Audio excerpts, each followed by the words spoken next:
Everyone, সবাইকে স্বাগতম জানাচ্ছি আজকে আমাদের কর্মমুখী রসায়নের লেকচার 1 অর্থাৎ সাইকেল 2 এর শেষ চ্যাপ্টারে সবাইকে স্বাগতম। তো 4টা ক্লাসের মাধ্যমে আমাদের এই চ্যাপ্টারটা শেষ হয়ে যাবে। তার আগে তোমরা একটু আমাকে কমেন্টে জানাই দাও যে আমার কথা ঠিকঠাক মনে শোনা যাচ্ছে কিনা বা সব ওকে আছে কিনা। আমি একটু আমার এন্ড থেকে চেক করে দেখি। হ্যাঁ হ্যাঁ, আমার এন্ড থেকে সব ঠিকঠাক মতো আছে। আশা করি তোমাদের এন্ড থেকেও সব ঠিকঠাক মতো থাকবে। ওকে, সো আমাদের দেখতে দেখতে কিন্তু ফার্স্ট পেপারের 3টে চ্যাপ্টার শেষ হয়ে গেছে, অর্থাৎ ল্যাবরেটরি নিরাপদ ব্যবহার, তারপর গুণগত রসায়ন আর হচ্ছে তোমার মোলের পর্যাবৃত্ত। দেখা যাবে এই উইকের মধ্যেও কিন্তু আমাদের কর্মমুখী রসায়নটা শেষ হয়ে যাবে। আর এরপরে আমরা 7 দিন বা 2-3 দিন বন্ধ দিয়েই তোমাদেরকে কিন্তু আমরা পরিবেশ রসায়ন শুরু করে দিব। সো যারা যারা সাইকেল 3-তে এনরোল করবা তোমরা কিন্তু এই উইকে এনরোল করে ফেলিও, তাহলে দেখবা একদম শুরু থেকে পরিবেশ রসায়নের লাইভ ক্লাসগুলো তুমি করতে পারতেছো। সো চলো আর কথা না বাড়িয়ে আমরা শুরু করি। এটা সহজ চ্যাপ্টার, বাট প্যারাটা কি? প্যারাটা হচ্ছে এটার মধ্যে কিছু জিনিস তোমাকে বুঝে বুঝে একটু মুখস্থ করতে হবে, বুঝছো? মানে জিনিসটা তো আমি যদি তোমাকে বলি যে চ্যাপ্টার তুমি নিজে পড়ে ফেলো, ধরো বললাম তুমি চ্যাপ্টারটা নিজে পড়ে ফেলো, তুমি পড়তে পারবা, বাট প্রবলেম হবে তুমি দেখবে অনেকগুলো টার্ম এখানে চলে আসতেছে যেটা তুমি বুঝতে পারতেছো না। সো যেটা এই চ্যাপ্টারটা যেটা করবো যেটা বা তুমি যেভাবে পড়বা, প্রথমে আগে তুমি ক্লাস করবা, ক্লাস করার পরে স্লাইডটা পড়বা, স্লাইডে বইয়ের সব দাগানো অংশগুলোই থাকবে। এরপর তুমি বইটা একবার রিডিং দিয়ে আমাদের সাইকেলের বই থেকে তুমি প্র্যাকটিস প্রবলেম করতে পারো, বা আমার যে প্র্যাকটিস শিট দেওয়া থাকবে সেটা তুমি সলভ করতে পারো। কেমন? আমি এক্সট্রিমলি সরি, আসলে লাস্ট 2-3 উইক তোমাদেরকে অনেক কম সময় দিতে পারছি, বিভিন্ন ডিফিকাল্টিস ছিল আসলে লাইফে।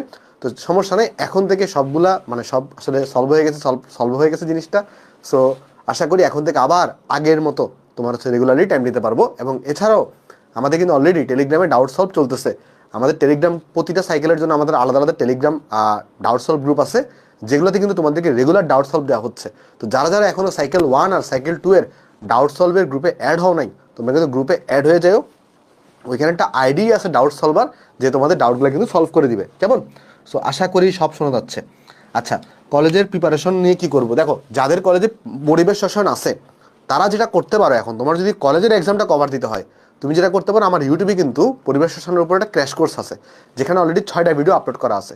আর আরেকটা ভিডিও আপলোড হবে 7টা ভিডিও, ওইটার মাধ্যমে কলেজের এক্সামে যা যা আসতে পারে তা, বা বোর্ডে যা যা আসতে পারে তা কিন্তু তোমাকে মোটামুটি একটা শর্ট টাইমের ভিতরে প্রমাণ দেখানো ছাড়া করাই দেওয়া আছে। বাট ওইটা করলে কিন্তু তোমার জন্য এনাফ হবে না। তুমি যদি একাডেমিক টু অ্যাডমিশন প্রিপারেশন নিতে চাও, একাডেমিক টু অ্যাডমিশন জিনিসপত্র আমরা কিন্তু আমাদের সাইকেলে পড়াবো। কারণ তোমরা নিশ্চয়ই জানো, যে কোনো কিছু একাডেমিক থেকে অ্যাডমিশনে তুমি যদি পড়তে চাও, তোমার অবশ্যই ডিটেলসে পড়তে হয়। বাট ক্র্যাশ কোর্সে কিন্তু ওরকম ডিটেলসে পড়ার সুযোগ থাকে না। তাই যদি কারো কলেজের এক্সাম ডিল করতে হয় পরিবেশ রসায়নটা, তাহলে তুমি 2টা কাজ করতে পারো। একটা হচ্ছে সাইকেল 3 এর আর্কাইভগুলো দেখতে পারো, ওইখানে ডিটেলসে করানো আছে। মানে ডিটেলস যদি একবারে পড়ে ফেলতে চাও, বাট বারবার বলি, আমি সবসময় রিকমেন্ড করি লাইভ ক্লাস। কেন লাইভ ক্লাস? কারণ আর্কাইভ ক্লাসগুলো আমি নিছি, বাট ব্যাপারটা কি ভাই, প্রতি বছরই কন্টেন্ট অনেক আপডেট হয়। সো এখন তুমি যদি পুরাতন জিনিস মানে টাকা দিয়ে তুমি কেন করবা, যেখানে নতুন জিনিস আছে? ওকে, যেমন এটারও তো আর্কাইভ আছে, বাট এটা থেকে দেখবা এই বছরের কন্টেন্ট অনেক আপগ্রেড হচ্ছে। ওকে, সো চলো শুরু করি, আর কথা না বাড়ে। আশা করি তোমরা সবাই অনেক ভালো আছো। তাহলে এটা হচ্ছে আমাদের লেকচার নাম্বার 1। ওকে, আচ্ছা চলো, আমাদের কিন্তু আবার সামারি ক্লাসগুলো শুরু হবে। সাইকেল 1 এর কিছু সামারি ক্লাস বাকি আছে, সাইকেল 2 এর আমরা কিন্তু সামারি ক্লাস নিব, আবার এক্সামগুলো আবার শুরু হবে রেগুলারলি। চলো শুরু করি। কেমন? আজকে কালকের মধ্যেই সাইকেল 1 এর তোমাদেরকে রিভিশন এক্সামের একটা রুটিন দিয়ে দেওয়া হবে। কেমন? আর সাইকেল 2 এরও তোমাদের হচ্ছে আস্তে আস্তে রিভিশন এক্সাম। আগে সাইকেল 1 আমরা করবো, সাইকেল 1 এর রিভিশন এক্সামগুলো রুটিন তুমি পরশুর ভিতরে পেয়ে যাবা। ওকে, চলো শুরু করি। সবাই কি রেডি? একটু আমাকে বলো, সবাই কি রেডি? কমেন্ট একটু আমাকে জানাই দাও সবাই কি রেডি কিনা। হ্যাঁ, টেলিগ্রামে জয়েন হবা কিভাবে? আচ্ছা, তোমাদেরকে আজকে আমি পোস্ট করে ওই টেলিগ্রাম গ্রুপটা দিয়ে দিব, ওইখানে তুমি একটু জয়েন হয়ে নিও। কেমন? আশা করি সবাই রেডি। আজকে ক্লাসটা আমাদের শুধু ফেসবুকে হচ্ছে, ক্লাস শেষ হওয়ার পরে তোমাদেরকে ওয়েবে আপলোড করে দিবে। চলো শুরু করি। আমাদের এই চ্যাপ্টারটার উপর 4টা ক্লাস লাগবে। প্রথমে আমরা যেটা আলোচনা করবো সেটা হচ্ছে খাদ্য নিরাপত্তা ও রসায়ন। ব্যাপারটা কি দেখো, খাদ্য নিরাপত্তা কি জিনিস সব আলোচনা করব, বাট এটার সাথে রসায়নের সম্পর্ক কি?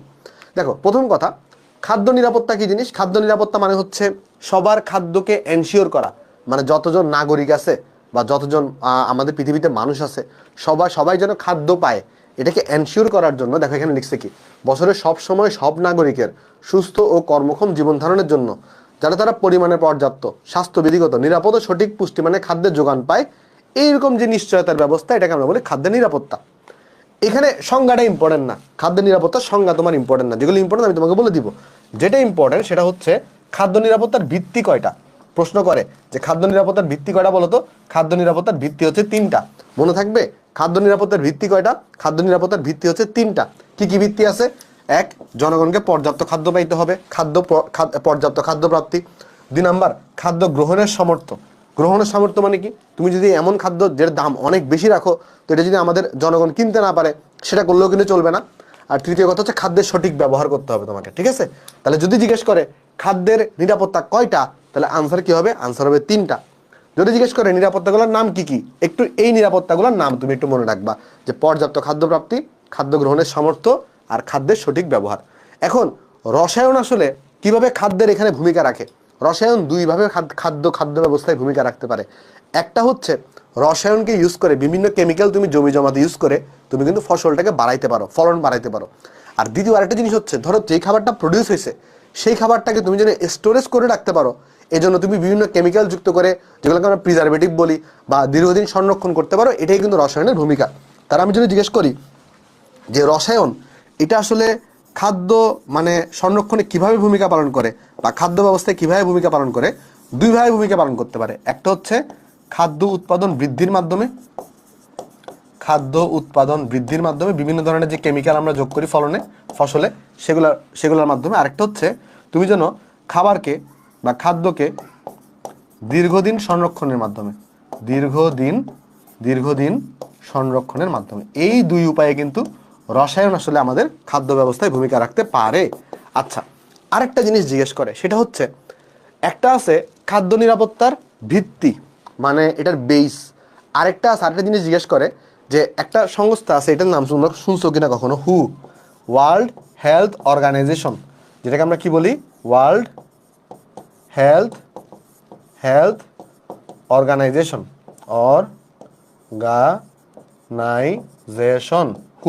হু যেটা করছে, তারা খাদ্য নিরাপত্তার কিছু দিক নির্দেশনা দিছে। যেটা কি করছে? খাদ্য নিরাপত্তার কিছু দিক নির্দেশনা দিছে। যদি তোমাকে জিজ্ঞেস করে খাদ্য নিরাপত্তার ভিত্তি কয়টা, আনসার হবে 3টা। যদি তোমাকে জিজ্ঞেস করে হু কর্তৃক খাদ্য নিরাপত্তার দিক নির্দেশনা কয়টা, খাদ্য নিরাপত্তার দিক নির্দেশনা কয়টা? দিক নির্দেশনা হচ্ছে 5টা। তাহলে মনে থাকবে? দেখো কি কি বললাম আমি। যদি তোমাকে জিজ্ঞেস করে খাদ্য নিরাপত্তার ভিত্তি কয়টা হবে, ভিত্তি হবে 3টা। আর যদি জিজ্ঞেস করে দিক নির্দেশনা কয়টা দিছে, দিক নির্দেশনা হবে 5টা। ভাই এই চ্যাপ্টারটা যখন আমি তোমাকে ক্লাস করাবো, ক্লাসের সাথে সাথে এই জিনিসগুলো এখন নোট করার দরকার নাই, তুমি এগুলো পরে পিডিএফ থেকে নোট করে নিও। বাট এই লেখা যেগুলো আমি লিখতেছি, এগুলো তুমি আমার সাথে তুলতে পারো। বাট ক্লাসের পরে অবশ্যই তোমাকে পুরোটা কিন্তু নোট করে ফেলতে হবে। আমাকে একটু কমেন্টে জানাও যে এতটুকু সবাই বুঝতে পারছি কিনা আমরা, বা এতটুকু সবার ক্লিয়ার কিনা। এই জিনিসগুলো কি সবার ক্লিয়ার? একটু আমাকে জানাবা। হ্যাঁ, না নোট এভাবে এখন করা লাগবে না, কারণ এখানে অনেকগুলাই মানে তোমার ধরো সংজ্ঞা অনেক কিছু লেখা আছে। সো আগের ক্লাস না, এটা তো নতুন চ্যাপ্টার, তুমি আগের ক্লাসের সাথে এটা কোনো সম্পর্কই নেই, সো তুমি যে কোনো চ্যাপ্টার নতুন থেকে শুরু করতেই পারবা। সো চলো নেক্সটে চলে যাই। আসো নেক্সটে আমাকে বলো তো কোনটা খাদ্য নিরাপত্তার ভিত্তি নয়? কোনটা? দেখো, পর্যাপ্ত খাদ্য প্রাপ্তি, এটা ভিত্তি ছিল। খাদ্য গ্রহণের সামর্থ্য, এটাও ভিত্তি ছিল। আবার খাদ্যের সঠিক ব্যবহার, এটাও কিন্তু ভিত্তি ছিল। কিন্তু খাদ্য উৎপাদন বৃদ্ধি নিয়ে, এটা নিয়ে কাজ করে তো রসায়ন, এটা কিন্তু খাদ্য নিরাপত্তার কোনো ভিত্তি না। তাহলে ভিত্তি না কোনটা হবে? না হবে তোমার কাছে এখানে বি নাম্বারটা, যে খাদ্য উৎপাদন বৃদ্ধি, এটা কিন্তু খাদ্য নিরাপত্তার কোনো ভিত্তি না। তারপর এবার আসো যে খাদ্য উৎপাদন বৃদ্ধিতে ওই রসায়ন কিভাবে ভূমিকা পালন করে। বিভিন্ন ধরনের কেমিক্যাল আমরা কিন্তু যুক্ত করে ফসল কিন্তু বাড়াইতে পারি, ফলন বাড়াইতে পারি। যেমন এখানে গুরুত্বপূর্ণ জিনিস আছে, দেখো তুমি নাইট্রোজেন যুক্ত যে সারগুলো আছে, এরা কি করতে সাহায্য করে? উদ্ভিদের বৃদ্ধিতে সহায়তা করে। তারা, এটা কিন্তু ইম্পর্টেন্ট। নাইট্রোজেন যুক্ত সার কিসে সাহায্য করে? উদ্ভিদের বৃদ্ধিতে সহায়তা করে। এগুলো নোট করার দরকার নেই এখন, যে জিনিসগুলো আমি লিখবো শুধু ওগুলো নোট করলেই চলবে, বাকিটুকু তুমি ক্লাসের পরে স্লাইড থেকে নোট করে নিও। কারণ এই চ্যাপ্টারটা এরকম, দেখো রসায়নের 3টা চ্যাপ্টার আছে। একটা হচ্ছে তোমার ল্যাবরেটরি নিরাপদ ব্যবহার, একটা হচ্ছে কর্মমুখী রসায়ন, আরেকটা হচ্ছে সেকেন্ড পেপারের লাস্টের চ্যাপ্টারটা অর্থনৈতিক রসায়ন। এগুলোতে না আমি যদি এগুলো লিখতে যাই, এগুলো নিজে যদি আমি লিখে পড়াতে যাই, মানে 4টা ক্লাসে জীবনে শেষ হবে না। তো এই জন্য যেই লেখাগুলো আনইম্পর্টেন্ট, এগুলো আমি একটু স্লাইডে আগে থেকে লিখে রাখছি বা টাইপ করে রাখছি। যেগুলো ইম্পর্টেন্ট লেখাগুলো আমি লিখে দিব, বাট বাকি যে 7টা চ্যাপ্টার আছে আমি তোমাকে পুরোপুরি লিখেই পড়াবো। সো টেনশন নেওয়ার দরকার নেই। তোমরা কিন্তু অলরেডি দেখছো আমরা মূলের পর্যায়ে একদম লিখেই সব পড়াইছি, গুণগত রসায়ন এভাবেই পড়াইছি। আচ্ছা, ফসফরাসযুক্ত সার এরা কি করে? উদ্ভিদের মূলের বৃদ্ধিতে সহায়তা করে। দেখো এটা হচ্ছে উদ্ভিদের বৃদ্ধিতে সহায়তা করে, এটা হচ্ছে শুধু মূলের বৃদ্ধিতে সহায়তা করে। আর পটাশিয়ামযুক্ত যে সারগুলো আছে, এরা কি করে?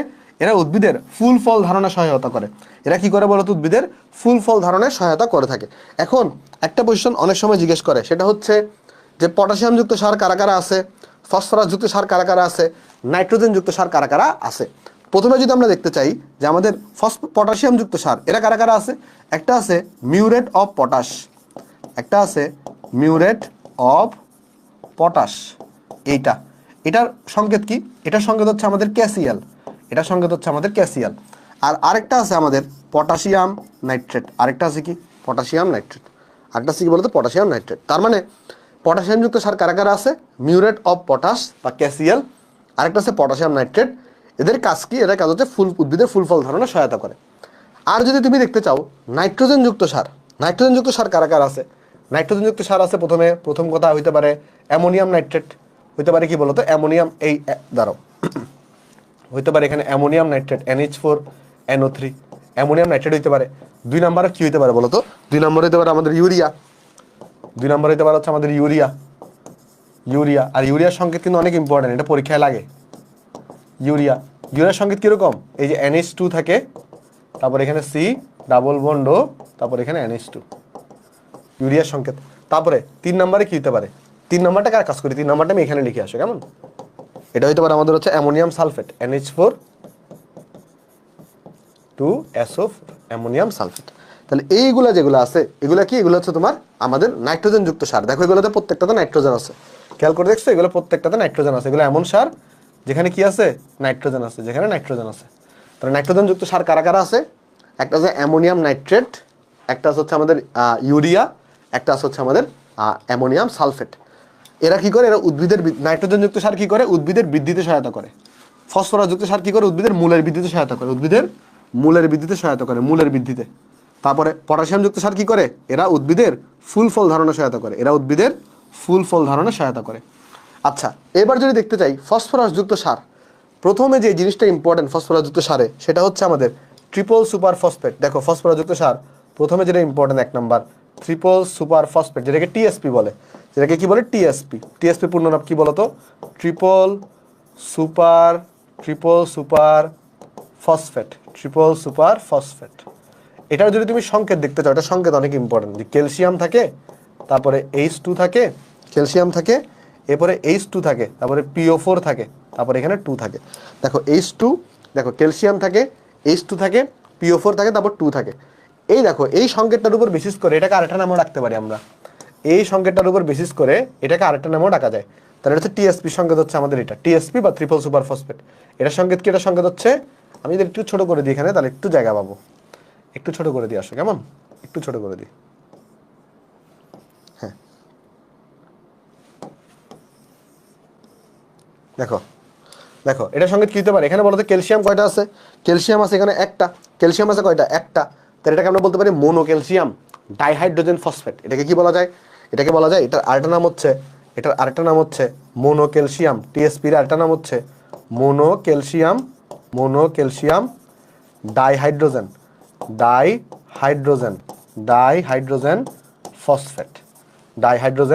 ফসফেট। বুঝতে পারছি আমরা জিনিসটা, বলো তো বুঝতে পারছো কিনা, এই জিনিসটাকে বুঝতে পারছো। তাহলে উদ্ভিদের মূলের বৃদ্ধিতে সহায়তা করে ফসফরাস যুক্ত সার। এখানে ফসফরাস যুক্ত সার উদাহরণ কি, টিএসপি বা ট্রিপল সুপার ফসফেট। আরেকটা হইতে পারে কি, সেটা হচ্ছে আমাদের ডাই অ্যামোনিয়াম ফসফেট। আরেকটা হইতে পারে কি, আরেকটা হইতে পারে ডাই অ্যামোনিয়াম ফসফেট, আরেকটা হইতে পারে ডাই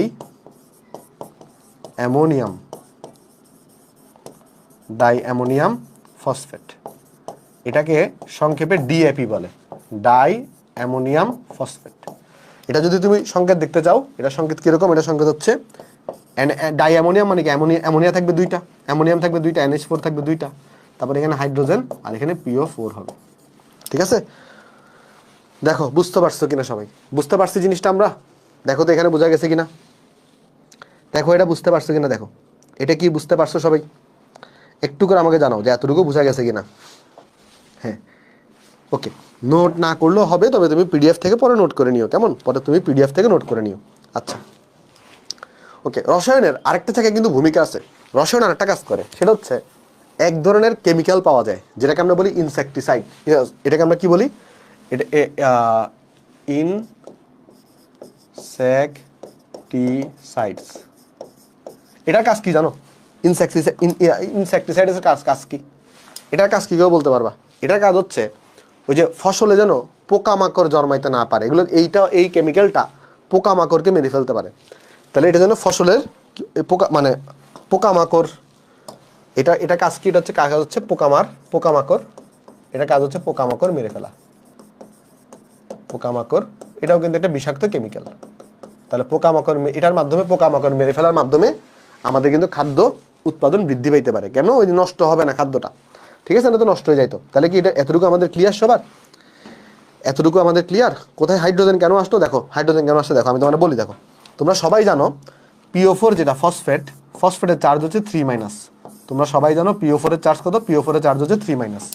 এখন তুমি লক্ষ্য করে দেখো, তাহলে বলো তো এতটুকু চার্জ কত হবে? এতটুকু চার্জ কত হবে? যেহেতু ফসফেট হচ্ছে 3- আর H2 আছে, তাহলে H2 চার্জ হচ্ছে +2।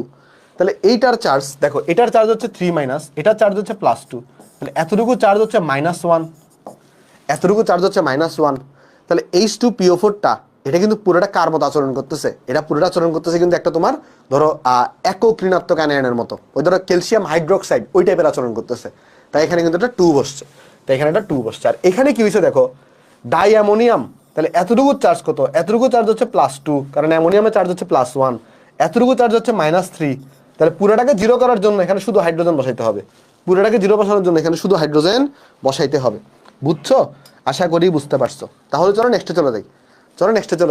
নেক্সটে বলতেছে খাদ্য নিরাপত্তার নীতি কয়টা ভিত্তির উপর প্রতিষ্ঠিত? এটা কিন্তু 3টা ভিত্তির উপর প্রতিষ্ঠিত। খাদ্য নিরাপত্তার নীতিটা 3টা ভিত্তির উপর প্রতিষ্ঠিত। তারপর এইটা খাদ্য নিরাপত্তার দিক নির্দেশনা দিচ্ছে কয়টা? দিক নির্দেশনা দিচ্ছে হচ্ছে 5টা। বাট দিক নির্দেশনাগুলো কি কি এগুলো জানার দরকার নাই, এগুলো পরীক্ষায় আসে না। বাট নীতি কয়টা দিছে এটা পরীক্ষায় জিজ্ঞেস করে, বাট দিক নির্দেশনা মানে কি কি আছে সেটা আসলে জানার দরকার নেই। ওকে, বাট তুমি যদি মেডিকেলের অ্যাসপারেন্ট হও তাহলে তুমি জানতে পারো। যেমন কি বলছে? দূষণমুক্ত খাদ্য গ্রহণ করতে হবে। তারপর কাঁচা কাঁচা কাঁচা সবজি আর পাকা সবজি, মানে পাকা সবজি বলতে কি, এই যে কাঁচা ও রান্না করা খাদ্য এদেরকে পৃথক রাখতে হবে। তারপর তোমার ধরো নিরাপদ পানি পান করতে হবে, তারপরে খাদ্যকে সংরক্ষণ করতে হবে। এরকম 5টা নীতি দেওয়া আছে, বাট ওভারঅল এগুলো লাগে না, তাই আমি লিখে দিই নেই। ঠিক আছে, তারপর বলো টিএসপি এর সঠিক সংকেত কোনটি? সঠিক সংযুক্তি টিএসপি, ট্রিপল সুপার ফসফেট, এটা সঠিক সংযুক্তি কোনটা? এই যে দেখো ক্যালসিয়াম, এই যে মোনোক্যালসিয়াম হাইড্রোজেন ফসফেট, এটা হচ্ছে সঠিক সংকেত। আচ্ছা, একটা জিনিস তুমি একটু জেনে রাখতে পারো, 3টা কেমিক্যাল আছে। একটা হচ্ছে ক্যালসিয়াম কার্বাইড, এটাকে আমরা কি বলি? এটাকে আমরা বলি ক্যালসিয়াম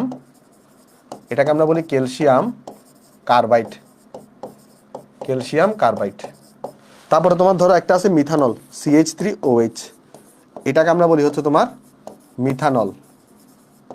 তারপর আরেকটা আছে যেটাকে আমরা বলি ফরমালিন। যেমন ফরমালিন মানে কি? এই যে 40% জলীয় দ্রবণ কার? এই যে HCHO বা মিথানেল, এটাকে আমরা বলি মিথানেল বা ফর্মালডিহাইড। মিথানেলের এই যে মিথানেলের 40% জলীয় দ্রবণ, এটাকে আমরা কি বলি? এটাকে আমরা বলি ফরমালিন। এই 3টার নাম কি তোমরা কখনো শুনছো? এই 3টা কেমিক্যাল, এদের নাম কি তোমরা কখনো শুনছো? একটা হচ্ছে ক্যালসিয়াম কার্বাইড, একটা হচ্ছে মিথানল, একটা হচ্ছে আমাদের 40% জলীয় দ্রবণ কার? মিথানেলের, যেটাকে আমরা ফরমালিন বলি। মনে রাখবা এই 3টা দিয়ে কখনো খাদ্য সংরক্ষণ করা যাবে না। মনে রাখবা এগুলো আমাদের দেহের জন্য ক্ষতিকর, এদের দিয়ে কখনো কি করা যাবে না? হ্যাঁ শুনছো, এদের দিয়ে কখনো খাদ্য সংরক্ষণ করা যাবে না। অনেক সময় জিজ্ঞেস করে নিচের কোন কেমিক্যাল দিয়ে খাদ্য সংরক্ষণ করা যায়, কোনটা দিয়ে যায় না। তাহলে এগুলা দিয়ে কখনো খাদ্য সংরক্ষণ করা যাবে না। তাহলে কি মনে রাখবো আমরা কখনো? এই যে এই 3টা জিনিস, ক্যালসিয়াম কার্বাইড, তারপর হচ্ছে এই মিথানল, এরপর হচ্ছে আমাদের মিথানেল, এটার 40% জলীয় দ্রবণ, যেটাকে আমরা ফরমালিন বলি, এই 3টা জিনিস দিয়ে কখনো খাদ্য সংরক্ষণ আমরা করতে পারবো না। আশা করি এই জিনিসটা বোঝা গেছে। এতটুকু একটু বোঝা গেলে আমাকে একটু জানো, এতটুকু আশা করি তুমি বুঝতে পারছো। তাহলে চলো আমরা নেক্সটে যাই। নেক্সটে এই জিনিসগুলোকে আমি এখন যা বলছি, এই জিনিসগুলোকে তোমার এখানে একটু করে আমি দেখো, তোমার নিজের না আসলে এই চ্যাপ্টারটা দাগানো বই পড়া লাগবে না। দাগানো বইয়ের যতটুকু পড়া লাগবে ততটুকু আমি স্লাইডেই তোমাকে পড়াই দিব। দেখো খাদ্য সংরক্ষণে বাধা, খাদ্য সংরক্ষণ করার সময় কি কি বাধা আসতে পারে? দেখো খাদ্য সংরক্ষণ করার সময় কি কি বাধা আসতে পারে। প্রথম কথা, প্রাকৃতিক কারণে খাদ্য নষ্ট হওয়ার কিছু রিজন আছে। প্রাকৃতিক কারণে খাদ্য নষ্ট হওয়া, প্রথম রিজনটা কি? সেটাতে 1 নাম্বার রিজন হচ্ছে জীবাণু বা ব্যাকটেরিয়া। দেখো জীবাণু বা ব্যাকটেরিয়া ও ছত্রাক ও ফাঙ্গাস দ্বারা আক্রান্ত হওয়া। মানে ধরো তুমি একটা খাদ্যবস্তুকে রাখছো, সেটা কি হইতে পারে, জীবাণু মানে ধরো জীবাণু দ্বারা আক্রান্ত হইতে পারে, ব্যাকটেরিয়া দ্বারা আক্রান্ত হইতে পারে, ছত্রাক দ্বারা আক্রান্ত হইতে পারে, ফাঙ্গাস দ্বারা আক্রান্ত হইতে পারে। আবার আরেকটা হইতে পারে, সেটা হলো পরিবেশের কারণেও খাবার নষ্ট হইতে পারে, যেমন বাতাসের আর্দ্রতা বৃদ্ধি পাওয়া, তাপমাত্রা উঠানামা করা, এগুলোও কিন্তু কি করতে পারে বলো তো, খাদ্যকে নষ্ট করে ফেলতে পারে। ধরো আর্দ্রতা বৃদ্ধি পাওয়া মানে কি বলো তো, একটা খাবারে যদি পানি বেশি থাকে তাহলে সেই খাবারটা কিন্তু তুমি দেখবা, মানে আপেলকে তুমি যদি এখানে দীর্ঘদিন রেখে দাও, আপেলের মধ্যে যে পানি চলে আসার কারণে, বা ধরো বিভিন্ন খাবারে, ধরো একটা খাবারকে তুমি পানিতে রেখে দিছো দীর্ঘদিন, দেখবে খাবারটা নষ্ট হয়ে যাবে। তার মানে খাদ্যে পানি থাকা কিন্তু ভালো জিনিস না, খাবারকে নষ্ট করে ফেলেছে। এই জন্য দেখবা অনেক খাবারকে আমরা কি করি বলতো, শুষ্ক অবস্থায় কিন্তু সংরক্ষণ করি। দেখবা মাছকে খাবার থেকে পানিটা বের করে ফেলা হয়, বা বিভিন্ন ফলমূল যেমন খেজুর, অনেকগুলোকে কিন্তু কি করা হয় বলতো, পানি বের করার মাধ্যমে কিন্তু সংরক্ষণ করা হয়। তাই পানি কিন্তু খাদ্যকে নষ্ট করার একটা গুরুত্বপূর্ণ ভূমিকা সে রাখে। তাই কখনো যদি খাবারে পানির পরিমাণ বেড়ে যায় তাহলে কিন্তু সেই খাবারটা নষ্ট হওয়ার চান্স বেশি থাকে। আচ্ছা, আবার যদি খাবারে কি হয়, বিষাক্ত উপাদান যদি মিশ্রিত হয়, টক্সিন মানে কি বিষাক্ত উপাদান, টক্সিন মানে কি বিষাক্ত উপাদান, তাহলে খাদ্য যদি বিষাক্ত উপাদান মিশ্রিত হয়, এই প্রসেসটাকে আমরা বলি ফুড পয়জনিং। এই প্রসেসটাকে আমরা কি বলি, ফুড পয়জনিং বলে থাকি। আচ্ছা, আরেকটা জিনিস দেখতেছে দেখো, অনেক এই যে তোমাকে অলরেডি যেটা বলে আসছি, ক্যালসিয়াম কার্বাইড, তারপরে ফরমালিন, তারপর ধরো মিথানল, এখানে মিথানল লিখে নাই বাট মিথানলও আছে। এগুলো কিন্তু কি বলতো, ব্যবহার নিষিদ্ধ, খাদ্যদ্রব্য সংরক্ষণে কি করা যাবে না, এদেরকে ব্যবহার করা যাবে না। ভিডিও আটকায় যাচ্ছে। ওকে, ফাঙ্গাস কি, যে ছত্রাক বা ফাঙ্গাস বললো তো। ভিডিও আমার এখানে তো ঠিক আছে ভাই, আশা করি তোমার একটা নেট টেক ইস্যু, তাহলে তুমি একটু চেক করে দেখো, আশা করি ঠিক হয়ে যাবে। ওকে চলো নেক্সটে যাই, আসো নেক্সটে যাই। নেক্সটে এই জিনিসটা, এটা তুমি শুধুমাত্র এডমিশনের এমসিকিউর জন্য পড়বা, এটা শুধুমাত্র এডমিশনের এমসিকিউর জন্য ইম্পর্টেন্ট, এটা এইচএসসির জন্য কম ইম্পর্টেন্ট। এটা এইচএসসিতে আসে না, বাট এডমিশনের এমসিকিউতে এটা আসতে পারে। এখানে কি বলা হয়েছে অ্যাকচুয়ালি, আমরা সবাই জানি আমাদের যে দেহে কি ধরনের তোমার হচ্ছে ধরো উপাদান আছে, সে মানে ধরো আমরা যে খাবারগুলো খাই দেখেন সেখানে কি ধরনের উপাদান পাইতে পারি। একটা হতে পারে শ্বেতসার বা শর্করা জাতীয় খাদ্য, যেটাকে আমরা কার্বোহাইড্রেট বলি, একটা আমিষ বা প্রোটিন, তেল চর্বি বা যেটাকে স্নেহ জাতীয় পদার্থ বলি, ভিটামিন বলি, খনিজ লবণ বলি, আঁশ জাতীয় পদার্থ, পানি। এখন দেখো এই যে শ্বেতসার বা শর্করা, এরা কি করে, এরা হচ্ছে দেহে শক্তি সরবরাহ করে। তাহলে এখানে দেখো যেগুলো ইম্পর্টেন্ট, আমি তোমাকে জিনিসটা বলতেছি দেখো, এই যে শ্বেতসার বা শর্করা, এরা কি করে, শ্বেতসার বা শর্করা কি করে বলতো, এরা দেহে শক্তি সরবরাহ করে। দেখো শক্তি সরবরাহ দুইজন করে, একটা হচ্ছে শ্বেতসার বা শর্করা, একটা হচ্ছে তেল চর্বি, এগুলো তোলার দরকার নেই, এগুলো এখন তোলার দরকার নেই। শক্তি সরবরাহ করে কয়জন, দুইজন। একটা হচ্ছে কি আছে বলতো, একটা শক্তি সরবরাহ করে দুইজন, একটা হচ্ছে শ্বেতসার, একটা হচ্ছে তেল চর্বি। দেহের বৃদ্ধি সাধন ও ক্ষয় পূরণ করে কে, বৃদ্ধি সাধন ও ক্ষয় পূরণ করে কিন্তু কে বলতো, বৃদ্ধি সাধন ও ক্ষয় পূরণ করবে আমিষ বা প্রোটিন। তাহলে বৃদ্ধি সাধন ও ক্ষয় পূরণ করবে কে, আমিষ বা প্রোটিন। ভিটামিন কি করে, পুষ্টি ও দেহ সংরক্ষণ করে। খনিজ লবণ কি করে, দেহের গঠন ক্ষয় পূরণ ও রক্ষণাবেক্ষণ করে। মানে এগুলো এত কিছু পড়ার দরকার নেই, বাট এই তিনটা ভালো করে পড়বা, এই তিনটা তুমি ভালো করে পড়বা, এই তিনটা একটু ভালো করে পড়বা, এই তিনটা একটু ভালো করে পড়বা। একবার একটু রিডিং দাও তো, কারণ এগুলো থেকে আমরা এখন এমসিকিউ সলভ করবো। একটা বার তুমি এগুলো একটা রিডিং দাও, একটা বার তুমি একটু এগুলো রিডিং দাও, এটাও একটু করে ভালো করে পড়বা। ভিটামিনটাও একটু ভালো করে পড়বা। ভিটামিনের কাজ কি, দেহ পুষ্টি ও দেহ সংরক্ষণ করে, পুষ্টি ও দেহ সংরক্ষণ করে, ঠিক আছে, পুষ্টি ও দেহ সংরক্ষণ করে। চলো আমরা নেক্সটে যাই, কয়টা কোয়েশ্চন সলভ করি এখান থেকে, যেগুলো পরীক্ষা আসছে বিগত সালে। দেহের বৃদ্ধি সাধন ও ক্ষয় পূরণ করে কোনটা, দেখো বৃদ্ধি সাধন ও ক্ষয় পূরণ করে কোনটা বলো তো, এটা হচ্ছে আমাদের আমিষ বা প্রোটিন।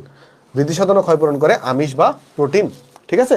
তারপর শক্তি সরবরাহ করে কোনটা, দেখো দুই ধরনের উপাদান শক্তি সরবরাহ করে। কয় ধরনের উপাদান, দুই ধরনের উপাদান। একটা হচ্ছে কি, একটা আছে তোমার হচ্ছে শর্করা, আর সেকেন্ড আর একটা কি আছে, সেটা হচ্ছে স্নেহ জাতীয় পদার্থ বা তেল জাতীয় পদার্থ।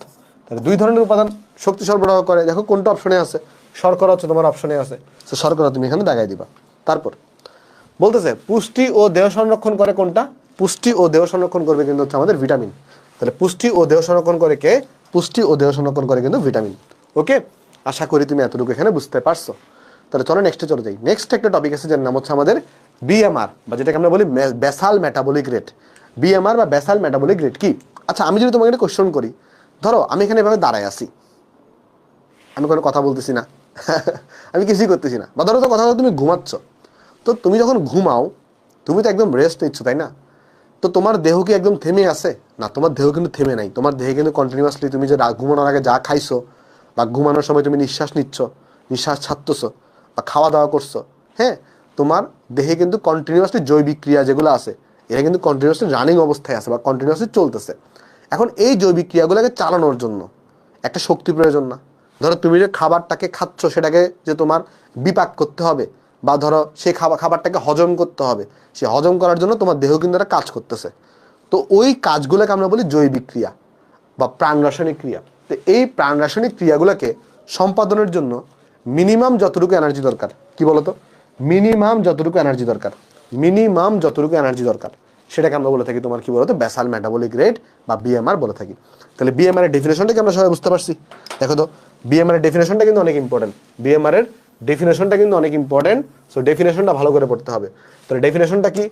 দেহের অভ্যন্তরে, দেখো দেহের অভ্যন্তরে, দেহের অভ্যন্তরে, দেহের অভ্যন্তরে প্রাণ রাসায়নিক প্রক্রিয়াসমূহ সম্পাদনের জন্য যে ন্যূনতম শক্তি প্রয়োজন, যে ন্যূনতম শক্তি প্রয়োজন, যে ন্যূনতম শক্তি প্রয়োজন তাকে আমরা বলি বিএমআর। তাহলে দেহের অভ্যন্তরে, দেহের অভ্যন্তরে কেমন প্রাণ রাসায়নিক প্রক্রিয়াগুলো সম্পাদনের জন্য যে আমার শক্তিটা প্রয়োজন তাকে আমরা বলি বিএমআর। বিএমআর দিয়ে আমরা কি কি কাজ করি? দেখো তো বিএমআর দিয়ে আমরা কি কি কাজ করি? শ্বাস প্রশ্বাস নেওয়া, হৃৎপিণ্ডে ধরফর, শরীরের তাপমাত্রা ঠিক রাখা, মস্তিষ্ক স্নায়ুতন্ত্রের কাজ, কোষের বৃদ্ধি ও পুনর্গঠন, এই সবগুলো কাজের জন্য কিন্তু কি হয় বলতো আমার শক্তি প্রয়োজন হয়। যেমন বিএমআর এর পূর্ণরূপটা কিন্তু অনেক ইম্পর্টেন্ট, এটা কিন্তু অনেক ইম্পর্টেন্ট। পূর্ণরূপটা, পূর্ণরূপ কি? বেসাল মেটাবলিক রেট, এটা মুখস্থ রাখবা। পূর্ণরূপ কি বলতো? Basal metabolic rate. এখন একটু জেনে নিই আমরা যে কোন কাজের জন্য কত বিএমআর প্রয়োজন হয়। যেমন আমরা যখন ঘুমাই, ঘুমের বিএমআরটাকে রেফারেন্স ধরা হয়। আমরা ঘুমানোর সময় আসলে আমাদের খরচ হয় মানে এক একজনের জন্য এক একটা, বাট এটা 1 বিএমআর হয়, রেফারেন্স না মানে 1 বিএমআর, এটা মান মনে রাখবে এরকম। আমরা যখন বসে থাকি, আমরা যখন কি করি বসে থাকি, তখন আমাদের দেহে প্রায় 1.2 বিএমআর প্রয়োজন হয়। আবার ধরো আমরা যখন হাঁটি, আমরা যখন হাঁটতে থাকি, হাঁটার স্পিডের উপর ডিপেন্ড করে, বাট অ্যাভারেজে আমাদের মোটামুটি 3.2 বিএমআর এটার মতো খরচ হয়। আবার আমরা যখন ভারী শারীরিক কাজ করি, আমরা যখন কি করি ভারী শারীরিক কাজ করি, আমরা যখন ভারী শারীরিক শারীরিক কাজ করব, আমাদের অ্যারাউন্ড 6.0 বিএমআর এটার মতো প্রয়োজন হয়। ঠিক আছে? তাহলে এই জিনিসগুলো একটু মনে রাখবা। তাহলে দেখো, তাহলে আমরা কি বুঝলাম? আমরা বুঝলাম হচ্ছে আমাদের ঘুমানোর সময় আমাদের, এখন তুমি বলতে পারো ভাই তাহলে সবার ঘুমানোর সময় কি সেম বিএমআর খরচ হয়? না, এক একজনের জন্য এক এক রকম। আমরা দেখবো যে এটা একটু করে একবার রিডিং দাও তো, রিডিং দেওয়া হলে আমাকে বলো, একবার একটু করে রিডিং দাও, রিডিং দেওয়া হলে আমাকে একটু করে বলো। সপ্তম মেডিকেলের পড়া, হ্যাঁ বইয়ে বিএমআর, বইয়ে বিএমআর তুমি ভেবে পাবা না, বইয়ে বিএমআর নাই, বাট এডমিশনে কোয়েশ্চেন আসে। আমি দেখাবো বুয়েট এখান থেকে কোয়েশ্চেন আসছে। বইয়ে বিএমআর তুমি এখানে পাবা না, বাট বিএমআর থেকে কোয়েশ্চেন আসে। দেখবে আমি তোমাকে বুয়েটের কোয়েশ্চেন সলভ করাবো, বুয়েটে দেখবে বিএমআর থেকে কোয়েশ্চেন আসছে, তাই এটা পড়াই দেওয়া। চলো নেক্সটে চলে যাই। আসো দেখো, আমি বললাম যে সবার কিন্তু বিএমআর সেম হবে না, বয়সের উপর ডিপেন্ড করে। দেখো বিএমআর কিসের উপর ডিপেন্ড করে? যেমন দেখো একটা হচ্ছে কি, একটা হচ্ছে বয়স, বয়সের উপর কিন্তু বিএমআর ডিপেন্ড করে। যেমন বয়স বাড়লে বিএমআর কমে যায়, যত বেশি বয়স্ক হবা, যত বেশি বৃদ্ধ হবা, তোমার দেহের কাজগুলো কিন্তু স্লো হয়ে যাবে। সো দেখবা বিএমআরটা কিন্তু কমে যাচ্ছে। আবার পুরুষদের বিএমআর কিন্তু নারীদের চেয়ে বেশি, মনে রাখবা। সাধারণত কি হয়ে থাকে, পুরুষদের বিএমআর নারীদের থেকে বেশি হয়ে থাকে। ঠিক আছে? আবার এটা মনে রাখবা যে পেশির পরিমাণ যদি বেশি হয়, মাসেল যদি বেশি থাকে, তাহলে কিন্তু এই যে দেখো মাসেলের চিহ্ন আছে, মাসেল যদি বেশি থাকে তাহলে কিন্তু তোমার বিএমআর বেশি হবে। কেমন? আবার জ্বর বা ঠান্ডা আবহাওয়ায় কিন্তু বিএমআর বেড়ে যায়। তারপরে তোমার হরমোনের কারণে বিএমআর কন্ট্রোল হয়, ওজনের কারণে বিএমআর কন্ট্রোল হয়ে থাকে। এখন যদি একটা কোশ্চেন অনেক সময় জিজ্ঞেস করে যে কারো যদি কারো বিএমআর প্রতিদিন 1500 ক্যালোরি হয়, তাহলে সেটা দ্বারা কি বুঝাবে? তাহলে বিএমআর যদি 1500 ক্যালোরি হয়, তাহলে এটা দ্বারা বুঝাবে সে যদি সেই দিন কোনো কাজকর্ম নাও করে, সে যদি জাস্ট বৈশা থাকে, বৈশা থাকে মানে কি, সে যদি ধরো হাওয়ায়ও ভাসতে থাকে, তাহলে তার কিন্তু তার শরীরের যে মৌলিক কাজ আছে, শরীরের মৌলিক কাজগুলো চালাই নেওয়ার জন্য, শুধু শরীরের মৌলিক কাজ চালাই নেওয়ার জন্য 1500 ক্যালোরি কিন্তু শক্তি প্রয়োজন হবে।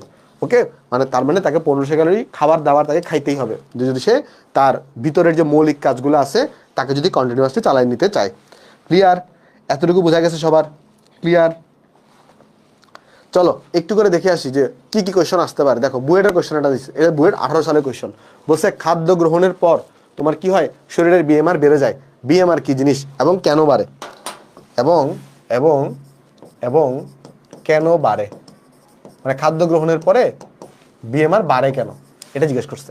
তাহলে প্রথম কথা, তুমি যখন খাদ্যকে গ্রহণ করো, সেই খাদ্যকে গ্রহণের জন্য, তারপরে শোষণের জন্য এবং বিপাক ক্রিয়া ঘটানোর জন্য তোমার দেহে কি করতে হয়, কাজ সম্পাদন করতে হয়। আর এই কাজ সম্পাদনের জন্য শক্তি প্রয়োজন। এই শক্তিটা খরচ করার কারণে কি হয় বলো তো, বিএমআরটা বেড়ে যাচ্ছে। তাহলে এইখানে আমি তোমাকে বলি, এখানে যদি আমরা লিখবো খাদ্য গ্রহণের পর খাদ্য গ্রহণের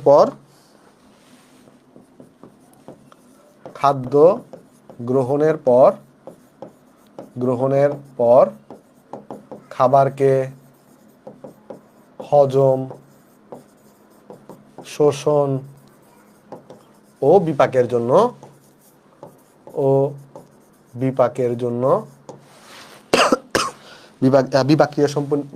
বিপাকের প্রক্রিয়া সম্পন্ন করতে দেহের অভ্যন্তরে মৌলিক কাজ সম্পাদন করতে শরীরকে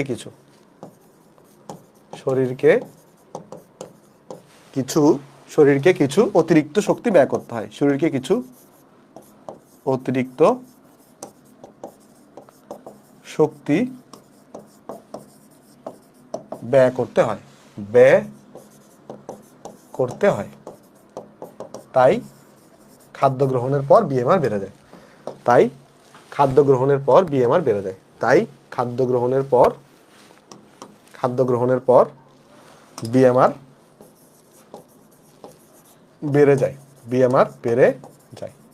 ঠিক আছে, নিশ্চয়ই বুঝতে পারছো যে খাদ্য গ্রহণের পর কেন বিএমআর বেড়ে যায়। এরপর জিজ্ঞেস করছে বিএমআর কি, তো তুমি কি করবে এখানে ফার্স্ট অফ অল আগে তুমি বিএমআর এর পূর্ণরূপ লিখবা। এরপরে তুমি এখানে বিএমআর এর সংজ্ঞা দেখাই দিবা, পূর্ণরূপ লিখবা ও সংজ্ঞাটা দিয়ে দিবা। প্রথম পৃষ্ঠা যে সংজ্ঞা লিখছি না, এই সংজ্ঞাটা দিয়ে দিবা, তাহলে তোমার সেকেন্ড কোশ্চেনের আনসার হয়ে যাবে। বুঝছো সবাই? হ্যাঁ, এই চ্যাপ্টারে কোনো ম্যাথ আছে কিনা? না, এই চ্যাপ্টারে কোনো ম্যাথ নাই, সেই জন্যই তো আমরা সংক্ষেপে শেষ করে দিব। ওকে, আশা করি তুমি এতটুকু এখানে বুঝতে পারছো। তো চলো আমরা নেক্সটে যাই।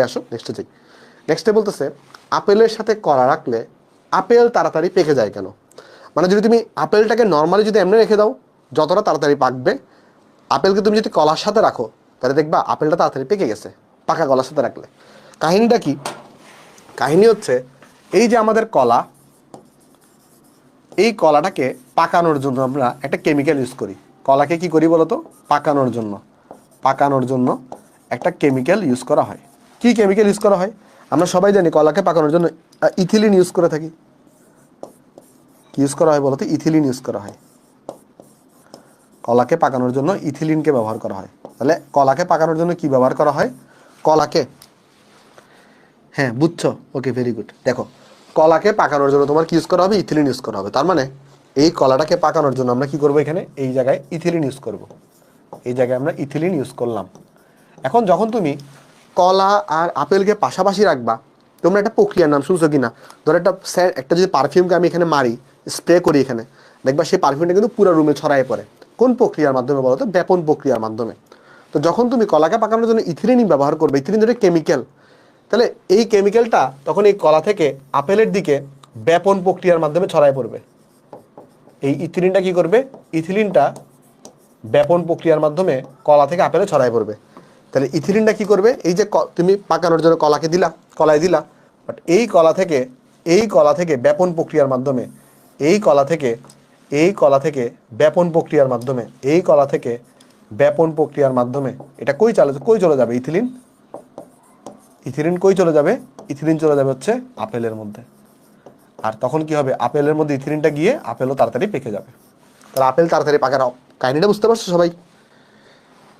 হ্যাঁ, নেট প্রবলেম হচ্ছে কোথায়? আমার এখানে তো এই দেখো সব নেট ঠিক আছে, আমি তো তোমাদের কন্টিনিউয়াসলি কমেন্ট চেক করতেছি এখানে নিচে। আমার এখানে তো কন্টিনিউয়াসলি দেখো এখানে ঠিক আছে। আমার এখানে বুঝলাম না, নেট আমার তো এখানে ঠিক আছে, বাট আশা করি একটু তুমি চেক করে দেখিও তোমারটা ঠিক আছে কিনা। ওকে, সেটাও কিন্তু বুয়েট আসা কোয়েশ্চন। তাহলে এরপরে কি হবে? ইথিলিনটা এখানে গিয়ে আপেলের পরে কি হবে? আপেলের 300 সেখানে, এখানে আপেলটা পেকে যাবে, সো আশা করি তুমি বুঝতে পারছো। তারপর চলো আমরা নেক্সটে চলে দেখি। এটা আশা করি বুঝতে পারছি সবাই। এই টাইপের কোয়েশ্চন আসে কিন্তু মাঝে মাঝে। দেখো, এটাও কিন্তু বুয়েট আসা কোয়েশ্চন, সো এই চ্যাপ্টারটা একদম ফেলনার মতো চ্যাপ্টার না, মানে কিছু জিনিস এখানে ইম্পর্টেন্ট। চলো নেক্সটে যাই। নেক্সটে যাওয়ার আগে আমরা দুটো জিনিস দেখবো। একটা হচ্ছে আমাদের, দেখো 2 ধরনের ভিটামিন আছে। কিছু ভিটামিন আছে যারা চর্বিতে দ্রবণীয়, আর কিছু ভিটামিন আছে যারা পানিতে দ্রবণীয়। দেখো, মনে রাখবো আমরা পানিতে দ্রবণীয় ভিটামিন, মনে রাখবো পানিতে দ্রবণীয়, বা যেটাকে আমরা বলতে পারি ওয়াটার সলিউবল ভিটামিন। পানিতে দ্রবণীয় ভিটামিন। তাহলে কি আছে বলতো? পানিতে দ্রবণীয় ভিটামিন। তাহলে পানিতে দ্রবণীয় ভিটামিন বা এটাকে আমরা কি বলতেছি বলতো? এটাকে আমরা বলতেছি ওয়াটার সলিউবল। কেমন? তাহলে এখানে আমরা লিখলাম পানিতে দ্রবণীয় ভিটামিন। চলো দেখি আসো পানিতে দ্রবণীয় ভিটামিন কি কি আছে। এটা জাস্ট মনে রাখবে, একটা ওয়ার্ড মনে রাখবা যেটার নাম হচ্ছে WBC, ওয়ার্ড ব্লাড সেল। কি মনে রাখবো আমরা? পানিতে দ্রবণীয় বা ওয়াটার সলিউবল ভিটামিন কারা আছে? WBC বা হোয়াইট ব্লাড সেল। না, এটা হোয়াইট ব্লাড সেল না। এখানে W দ্বারা বোঝাচ্ছে, এখানে W দ্বারা বোঝাচ্ছে ওয়াটার বা পানি, পানি। আর বি দ্বারা বোঝাচ্ছে ভিটামিন বি, আর সি দ্বারা বোঝাচ্ছে ভিটামিন সি। তাহলে কোন কোন ভিটামিন পানিতে দ্রবণীয় বলো তো? ভিটামিন বি আর সি। আর বাকি যে ভিটামিনগুলো আছে তারা কোথায় দ্রবণীয় হবে? চর্বিতে দ্রবণীয় হবে। তাহলে তোমাকে যদি কেউ বলে চর্বিতে দ্রবণীয় ভিটামিন কারা, তোমাকে যদি কেউ বলে চর্বিতে দ্রবণীয় ভিটামিন কারা, চর্বিতে দ্রবণীয়, বা এটাকে আমরা বলতে পারি ফ্যাট সলিউবল ভিটামিন কারা। তো এটা এটা এটা এটা দেখো, ফ্যাটকে আমরা চর্বিকে কি বলতে পারি? এক কথায় কিন্তু অয়েলও বলতে পারি। চর্বিকে কিন্তু আমরা এক কথায় অয়েলও বলতে পারি, অয়েল। তো এখান থেকে একটা ওয়ার্ড মনে রাখবো, সেটা হচ্ছে ও ক্যাডা। কি মনে রাখবো আমরা একটা জিনিস? ও ক্যাডা। চিটাঙের ভাষায় এটাকে ও ক্যাডা মানে কি? উনি কে? কারা কারা এখানে চিটাঙের আসো? ও ক্যাডা মানে ক্যাডা মানে কি? ক্যাডা, ক্যাডা আসছে। তো এটা কি চিটাঙের ভাষা নাকি জানি? চিটাঙের ভাষায় তো মনে হয় আমাদের। হ্যাঁ, হন, চিটাঙ্গা ভাষা বলে খন, হন এসি। কেমন? যাই হোক, তো ও ক্যাডা থেকে মনে রাখবা কি? ও থেকে মনে রাখবা হচ্ছে অয়েল, ও থেকে মনে রাখবা অয়েল, কে থেকে মনে রাখবা ভিটামিন কে, ই থেকে মনে রাখবা ভিটামিন ই, ডি থেকে মনে রাখবা ভিটামিন ডি, এবং এ থেকে মনে রাখবা ভিটামিন এ। ঠিক আছে? এইটা একটু করে মনে রাখবা, ও ক্যাডা। হ্যাঁ, বই থেকে কতটুকু পড়বো? বইয়ের পড়ারে আমি তোমাকে পড়াই দিচ্ছি। দেখো বইয়ে যা যা তোমার দাগানো জিনিস আছে আমি তোমার দেখাই। এই যে দেখো, বইয়ে তোমার বই তো পড়া, এই চ্যাপ্টারটা তোমার বই পড়া লাগবে না, আমি তোমার বই পড়াই দিব। এই যে দেখো, বইয়ে তোমার যা যা পড়া লাগবে স্টেপ বাই স্টেপ। বই আমি তো চাইলে এই চ্যাপ্টারটা তোমাদেরকে বলতে পারতাম না যে চ্যাপ্টার তুমি বই থেকে নিজে পড়ে নাও, এই চ্যাপ্টার বোঝানোর কিছু নাই না। এখানে কিন্তু বোঝার জিনিস অনেক কিছু আছে। যদি তুমি নিজে পড়তে যাও তোমার অনেক কঠিন লাগবে। যদি আমি তোমার পড়াই দিই দেখবো চ্যাপ্টারটা সহজ লাগতেছে। আর আমি আমার সিকোয়েন্সে পড়বা, তাহলে দেখবো বইটা পড়া সহজ লাগতেছে। আমি বইয়ের সিকোয়েন্সে পড়াবো, বইয়ের সিকোয়েন্সে পড়াচ্ছি, হাজার সালে বইয়ের সিকোয়েন্সে পড়াচ্ছি। যাই হোক, চলো আমরা এখন দেখবো বিভিন্ন ভিটামিনের রাসায়নিক নাম এবং তার অভাবজনিত রোগ। ঠিক আছে? ওকে, চলো যাই। দেখো বিভিন্ন, এটা কিন্তু ইম্পর্টেন্ট, বিভিন্ন ভিটামিনের রাসায়নিক নাম এবং তাদের অভাবজনিত রোগ। প্রথমে আমরা লিখে ফেলি এখানে কি কি ভিটামিন আছে, কি কি ভিটামিন আছে। এরপর আমরা এখানে লিখবো ভিটামিনগুলার রাসায়নিক নাম। এরপর আমরা লিখবো এখানে রাসায়নিক নাম ভিটামিনগুলার। আর আমরা এই জায়গায় লিখবো অভাবজনিত রোগ। এই জায়গায় লিখবো আমরা অভাবজনিত রোগ। মানে অর্থাৎ কি কি রোগ হইতে পারে, কি কি রোগ হইতে পারে ওই ভিটামিনের অভাবে, কি কি রোগ হইতে পারে।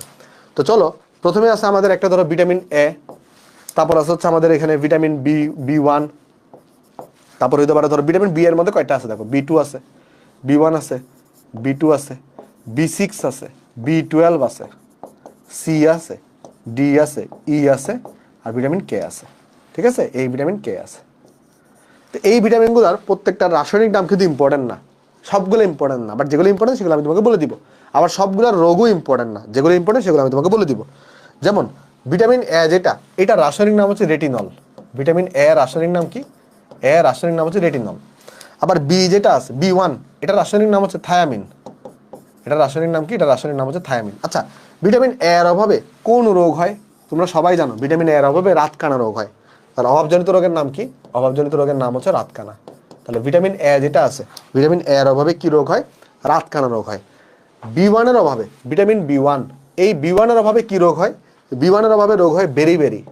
কি রোগ হয় বলো তো? বেরি রোগ হয়, বেরি রোগ হয়ে থাকে। আচ্ছা, তারপর তোমার বি2 বা ইয়ার নাম হচ্ছে রিবোফ্লাভিন। কি আছে বলতো? এটার রাসায়নিক নাম হচ্ছে রিবোফ্লাভিন। আর এটার অভাবে কি রোগ হয়ে থাকে? ডারমাটিটিস। এটার অভাবে কি হয়ে থাকে বলতো? ডারমাটিটিস। এটার অভাবে হয়ে থাকে ডারমাটিটিস, বা এটাকে আমরা বলি জিহ্বায় প্রদাহ। এটাকে আমরা বলি জিহ্বায় প্রদাহ হয়ে থাকে, জিহ্বায় প্রদাহ হয়ে থাকে, ডারমাটিটিস। আর বি6, এটা রাসায়নিক নাম কি? এটা বি6 এর রাসায়নিক নাম হচ্ছে পিরিডক্সল। কি হয়ে থাকে কি বলছো? হ্যাঁ, না আমি সিসিবিসি দিচ্ছিলাম না, আমার সিসিবিসি হচ্ছে স্কুল ছিল, অর্থাৎ চিটাং ক্যান্টনমেন্ট পাবলিক স্কুল ছিল আমার স্কুল, আর কলেজ ছিল চিটাং কলেজ। আর দেন বুয়েট থেকে ত্রিপলিতে গ্রাজুয়েট করছি। আচ্ছা, বি6 এর নাম কি? B6 এর নাম হচ্ছে পিরিডক্সল। আমি কিন্তু অলরেডি আমাদের কিন্তু এসিএস ইঞ্জিনিয়ারিং স্কুল আছে একটা, যেখানে অলরেডি ইলেকট্রিক্যালের কোর্স কন্ডাক্ট করতেছি, কেমন, যেমন ডিসি সার্কিট কোর্সটা কন্ডাক্ট করতেছি। তোমরা যখন আন্ডার গ্রেড উঠবা তখন দেখবা ওই কোর্সগুলো একদম ডিজাইন হয়ে গেছে, হ্যাঁ, আমরা পড়াচ্ছি তখন। আচ্ছা, যাই হোক, দেখো B6 এটা হচ্ছে পিরিডক্সল, আর এটার অভাবে কি রোগ হয়ে থাকে? রক্তশূন্যতা না, এটার অভাবে ডার্মাটাইটিস হয়ে থাকে। এটার অভাবজনিত রোগের নাম কি? ডার্মাটাইটিস। ঠিক আছে, এটার অভাবজনিত রোগের নাম হচ্ছে ডার্মাটাইটিস। আচ্ছা, তারপর যদি আমরা যাই B12 এর আমার রাসায়নিক নাম হচ্ছে ফোলিক অ্যাসিড। B12 এর রাসায়নিক নাম কি? Folic acid. আর এটার অভাবে হয়ে থাকে রক্তশূন্যতা। এটার অভাবে কি হয়ে থাকে? রক্ত শূন্যতা হয়ে থাকে। আর যদি ভিটামিন সি এর তোমার রাসায়নিক নাম হচ্ছে অ্যাসকর্বিক অ্যাসিড। হ্যাঁ, ওকে, অ্যাসকর্বিক, কি বলছো? হ্যাঁ, ওকে, অ্যাসকর্বিক অ্যাসিড।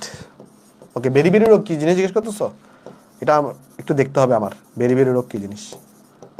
একজন তো উত্তর দিছই যে পা নাকি অনেক ফুলে যায়। একটু আমাকে জানাই তো আসলে কি পা ফুলে যায় কিনা, আমি জানি না, আসলে খেয়াল নেই, বাট ভালো জিনিস দিকে জানতে হবে, আমি জানি না আসলে এটা বেরি কি রোগ, দেখতে হবে এটা। আচ্ছা, সি এর অভাবে কি রোগ হয়ে থাকে? স্কারবি, এই রোগটা হয়ে থাকে। ডি এর অভাবে কি রোগ হয়? রিকেটস রোগ হয়, রিকেটস, কেমন, রিকেটস রোগ হয়ে থাকে। যাই হোক, আর এটার ইয়ার নাম হচ্ছে ক্যালসিফেরল। আমি দাগাই দিব এরপরে যে কোনটা কোনটা তোমাকে পড়তে হবে। ই এর বাণিজ্যিক নাম হচ্ছে আলফা টোকোফেরল। আর ভিটামিন কে যেটা আছে এটার নাম হচ্ছে ফিলোকুইনন। সব মুখস্থ করা লাগবে না, আমি তোমাকে দাগাই দিব, টেনশন নিও না। এখানে হচ্ছে মাংস পেশিতে টান হয়, এটার অভাবে মাংস পেশিতে টান পড়ে, আর কে এর অভাবে এখানে হচ্ছে রক্তক্ষরণ হয়। কে এর অভাবে কি হয়ে থাকে? রক্তক্ষরণ হয়ে থাকে। তাহলে এখানের মধ্যে ইম্পর্টেন্ট কোনটা আছে চলো আমি তোমাকে বলি। দেখো, এখানের মধ্যে ভিটামিন এর দুইটা ইম্পর্টেন্ট, অর্থাৎ রাতকানা এটাও ইম্পর্টেন্ট, মানে এই রেটিনল এটাও ইম্পর্টেন্ট, রাতকানা ইম্পর্টেন্ট। বি এর মধ্যে এটা ইম্পর্টেন্ট, আর হচ্ছে যে এটাও, বিটা পুরো ইম্পর্টেন্ট। B2 এর মধ্যে শুধুমাত্র রাসায়নিক নামটা ইম্পর্টেন্ট, রোগ ইম্পর্টেন্ট না। B12 এর শুধুমাত্র রাসায়নিক নামটা ইম্পর্টেন্ট। ডি এর মধ্যে রোগটা ইম্পর্টেন্ট আর নামও ইম্পর্টেন্ট আছে। ডি তার মানে যেগুলো ডাবল ইম্পর্টেন্ট সেগুলোকে আমি জাস্ট গোল্লা করে দিচ্ছি, ডাবল ইম্পর্টেন্টগুলো। আবার বাকিগুলো তুমি একবার জাস্ট রিডিং দিবা, বাকিগুলো অত বেশি পড়ার দরকার নাই। অর্থাৎ স্টার যেগুলো করে দিছি এগুলো মুখস্থ মারবা, আর যেগুলো বাকিগুলো আছে একটু জাস্ট টুকিটাকি দেখবা। বলো এতটুকু বোঝা গেছে কিনা সবার? নেট প্রবলেম করতেছে? আমার এখানে তো সব ঠিক আছে। হ্যাঁ, ম্যাটের জন্য পড়া লাগবে কিনা? হ্যাঁ, ম্যাটের জন্য সবই তোমাকে পড়া লাগবে, বাট যারা ম্যাটের জন্য আসলে তুমি যেগুলো স্টার মার্ক করে দিচ্ছি, স্কারবিটা ইম্পর্টেন্ট, যেগুলো আমি স্টার মার্ক করে দিচ্ছি, বুঝছো, এগুলো তুমি ভালো করে পড়বা, বাট বাকিগুলো তুমি একবার দেখে যাবা। চলো যাই, নেক্সট যাই। বলো এটা কি হবে? ফলিক অ্যাসিড কোনটা বলো তো? এই যে একটু আগে বলে আসছিলাম B12 ছিল না ফলিক অ্যাসিড? হ্যাঁ, দেখো B12 ফলিক অ্যাসিডটা কিন্তু ইম্পর্টেন্ট, ফলিক অ্যাসিড B12। ঠিক আছে, ম্যাটের জন্য সবই পড়বা, বাট ইউনিভার্সিটির জন্য বা এইচএসসির জন্য যেগুলো দেখাই দিচ্ছে ওগুলো পড়লেই চলবে। কোনটার অভাবে বেরি রোগ হয়? বলো তো? ওই যে আমরা দেখে আসছি অলরেডি B1 এর অভাবে কি হয়? B1 এর অভাবে বেরি রোগ হয়। তারপর বলো ভিটামিন এ, এটা কি নামে পরিচিত? এটা ছিল রেটিনল। ভিটামিন এ কে আমরা কি বলতাম? রেটিনল বলতাম। তাহলে ভিটামিন এ এটা কি নামে পরিচিত? রেটিনল এই নামে পরিচিত। আশা করি ভিটামিনগুলো সবাই এখানে বুঝতে পারছি আমরা। তাহলে এইটুকু কি ক্লিয়ার সবার? আমাকে বলবা এতটুকু কি সবাই বুঝতে পারছি? আশা করি বুঝতে পারছি। তাহলে এইবার আমরা চলে যাবো হচ্ছে আমাদের টাইপ নাম্বার 2-তে। প্রথম টাইপ কি ছিল আমাদের? খাদ্য নিরাপত্তা এবং খাদ্য সংরক্ষণ, এগুলো নিয়ে, মানে খাদ্য জিনিসপত্র নিয়ে। এখন আমরা পড়বো ওই যে ভিটামিন এগুলো নিয়ে। টাইপ নাম্বার 2 হচ্ছে প্রিজারভেটিভ এবং খাদ্য সংরক্ষণ কৌশল। এর মানে কি? দেখো, তোমাকে বলছি কেমিস্ট্রি দুই জায়গায় কাজ করে। একটা হচ্ছে খাদ্যের উৎপাদন বাড়ানোতে কাজ করে, আরেকটা হইলো খাদ্য উৎপাদন করার পরে সেটাকে সংরক্ষণ করার কাজে ব্যবহৃত হয়। তো এখন আমরা যেটা পড়বো সেটা হচ্ছে আমাদের খাদ্য নষ্ট হওয়ার জন্য প্রধান কারণ যদি জিজ্ঞেস করে, প্রধান কারণ হচ্ছে 3টা। দেখো, যদি জিজ্ঞেস করে প্রাকৃতিক কারণ কয়টা? প্রাকৃতিক কারণ হচ্ছে 2টা ছিল, মনে আছে কোনটা? ওই আর্দ্রতা বৃদ্ধি, তাপমাত্রা ওঠানামা, আবার জীবাণুর আক্রমণ। বাট যদি তোমার জিজ্ঞেস করে খাদ্য নষ্ট হওয়ার কোনো প্রাকৃতিক কিচ্ছু বলে নেই, প্রাকৃতিকটা ইম্পর্টেন্ট না, এটা ইম্পর্টেন্ট। যদি জিজ্ঞেস করে খাদ্য নষ্ট হওয়ার প্রধান কারণ কয়টা, মনে রাখবা খাদ্য নষ্ট হওয়ার প্রধান কারণ হচ্ছে 3টা। তাহলে কি জিজ্ঞেস করে? যদি জিজ্ঞেস করে খাদ্য নষ্ট হওয়ার প্রধান কারণ কয়টা, তাহলে খাদ্য নষ্ট হওয়ার প্রধান কারণ হচ্ছে 3টা। একটা কি, যদি জীবাণু জীবাণু জীবাণু কারা কারা আছে, ব্যাকটেরিয়া, ইস্ট, মোল্ড, এগুলোর প্রভাবে খাদ্যর পচন ঘটে। এনজাইম বা উৎসেচক, এরা কি করে? এরা যেটা করে, এই যে যদি কখনো অক্সিজেন থাকে, অক্সিজেনের উপস্থিতিতে জারণের বিয়োজন ঘটে। খাদ্যের কি হয় বলতো? অক্সিজেনের উপস্থিতিতে খাদ্যের জারণ বিজারণ ঘটে, মানে জারণ ঘটে আর কি। কেমন? বিজারণ তো না, জারণ ঘটে। অক্সিজেনের উপস্থিতিতে কি হয়? খাদ্যের জারণ ঘটে, এই জন্য কিন্তু খাদ্য পচন ঘটে। তার মানে খাদ্য পচনের জন্য কিন্তু অক্সিজেনও দায়ী আছে, কথাটা বুঝতে পারতেছো? আবার ধাতবায়ন, যদি কখনো ধাতবায়ন থাকে, এই ধাতবায়ন এগুলো কি করে বলতো? তেল চর্বিযুক্ত যে খাদ্যগুলো আছে তাদের কিন্তু পচন ঘটায়। তাহলে দেখো খাদ্যের পচন হওয়ার কারণ মূলত তিনটা। একটা হচ্ছে জীবাণু, আরেকটা হচ্ছে তোমার কি এনজাইম বা উৎসেচক, এরা যেটা করে অক্সিজেনের উপস্থিতিতে জারণ ঘটায়। আর আরেকটা হচ্ছে ধাতব আয়নগুলা, এরাও কি করে বলতো? তেল চর্বিযুক্ত খাদ্যকে পচন ঘটায়। তাহলে এখানে দেখো, তাহলে এখানে মনে রাখবে এনজাইম বা উৎসেচক, এই অক্সিজেন এটাও কিন্তু দায়ী খাদ্যের পচনের জন্য, নষ্ট হওয়ার জন্য। আরেকটা কে দায়ী বলতো? অক্সিজেন দায়ী আছে, হ্যাঁ, এটা কিন্তু দায়ী, মনে রাখবা। আরেকটা জিনিস মনে রাখবা, সেটা হচ্ছে খাদ্য নষ্ট হওয়ার পিছনে আরো কিছু রিজন দায়ী আছে। খাদ্য নষ্ট হওয়ার পিছনে আরো কিছু রিজন দায়ী আছে। মূল কারণ তো 3টা, প্রধান কারণ 3টা, বাট এরাই যে সব কারণ তা কিন্তু না, আরো কারণ আছে কিছু। কি কি কারণ হতে পারে? একটা কারণ হতে পারে পানির উপস্থিতি। একটা কারণ হতে পারে কি বলতো? পানির উপস্থিতি। তোমাকে অলরেডি বলছি, পানির উপস্থিতি, যে যদি কখনো খাদ্যে পানি উপস্থিত থাকে সেই খাদ্যটা তাড়াতাড়ি নষ্ট হয়। আরেকটা কাহিনী হচ্ছে তোমার টেম্পারেচার। যদি টেম্পারেচার 30 থেকে 45 ডিগ্রি সেলসিয়াস থাকে বা এর বেশি থাকে, তাহলে এইসব জায়গাতে ব্যাকটেরিয়া জন্মানোর জন্য একদম অনুকূল পরিবেশ। তাহলে যদি খাদ্যে পানির উপস্থিত থাকে অথবা টেম্পারেচারটা যদি 30 থেকে 45 ডিগ্রি বা এর বেশি হয়, তাহলে এইসব জায়গায় কি হতে পারে বলতো? ব্যাকটেরিয়া বৃদ্ধি ত্বরান্বিত হওয়ার, মানে এইসব জায়গায় ব্যাকটেরিয়ার জন্য অনুকূল পরিবেশ। এসব জায়গায় কি? ব্যাকটেরিয়ার জন্য অনুকূল পরিবেশ। এসব জায়গায় কি বলতো? ব্যাকটেরিয়ার জন্য অনুকূল পরিবেশ। এসব জায়গা হচ্ছে ব্যাকটেরিয়ার জন্য অনুকূল পরিবেশ। তাহলে এইসব জায়গায় এই জন্য তাড়াতাড়ি খাবার নষ্ট হয়। আরেকবার বলতেছি, দেখো এইসব কারণ তো আছে, এগুলো মূল কারণ, বাট এগুলো বাদেও যদি খাদ্যে পানি উপস্থিত থাকে বা টেম্পারেচার এত থেকে এত হয় বা এর বেশি হয়, তাহলে এই জায়গাগুলো হচ্ছে ব্যাকটেরিয়ার জন্য অনুকূল পরিবেশ। তাহলে তুমি আমাকে বলো, যদি খাদ্যকে তুমি সংরক্ষণ করতে চাও, একটা উপায় হইতে পারে সেই জায়গা থেকে পানিকে সরায় ফেলা। পানির উপস্থিতি মানে কি? জলীয় পরিবেশ। পানির উপস্থিতি মানে জলীয় পরিবেশ। জলীয় পরিবেশ খাদ্যের পচনের জন্য সহায়ক, ঠিক আছে? তাহলে খাদ্যকে যদি আমরা মানে ধরো রক্ষা করতে চাই, তাহলে ব্যাকটেরিয়াকে মেরে ফেলতে হবে। আর ব্যাকটেরিয়া কোন পরিবেশে মারা যায়? দেখো, ব্যাকটেরিয়া মারা যায়, ব্যাকটেরিয়ার মৃত্যু ঘটে কোন পরিবেশে? তোমাকে আমি দেখাই ব্যাকটেরিয়ার কোন জায়গায় মৃত্যু ঘটে।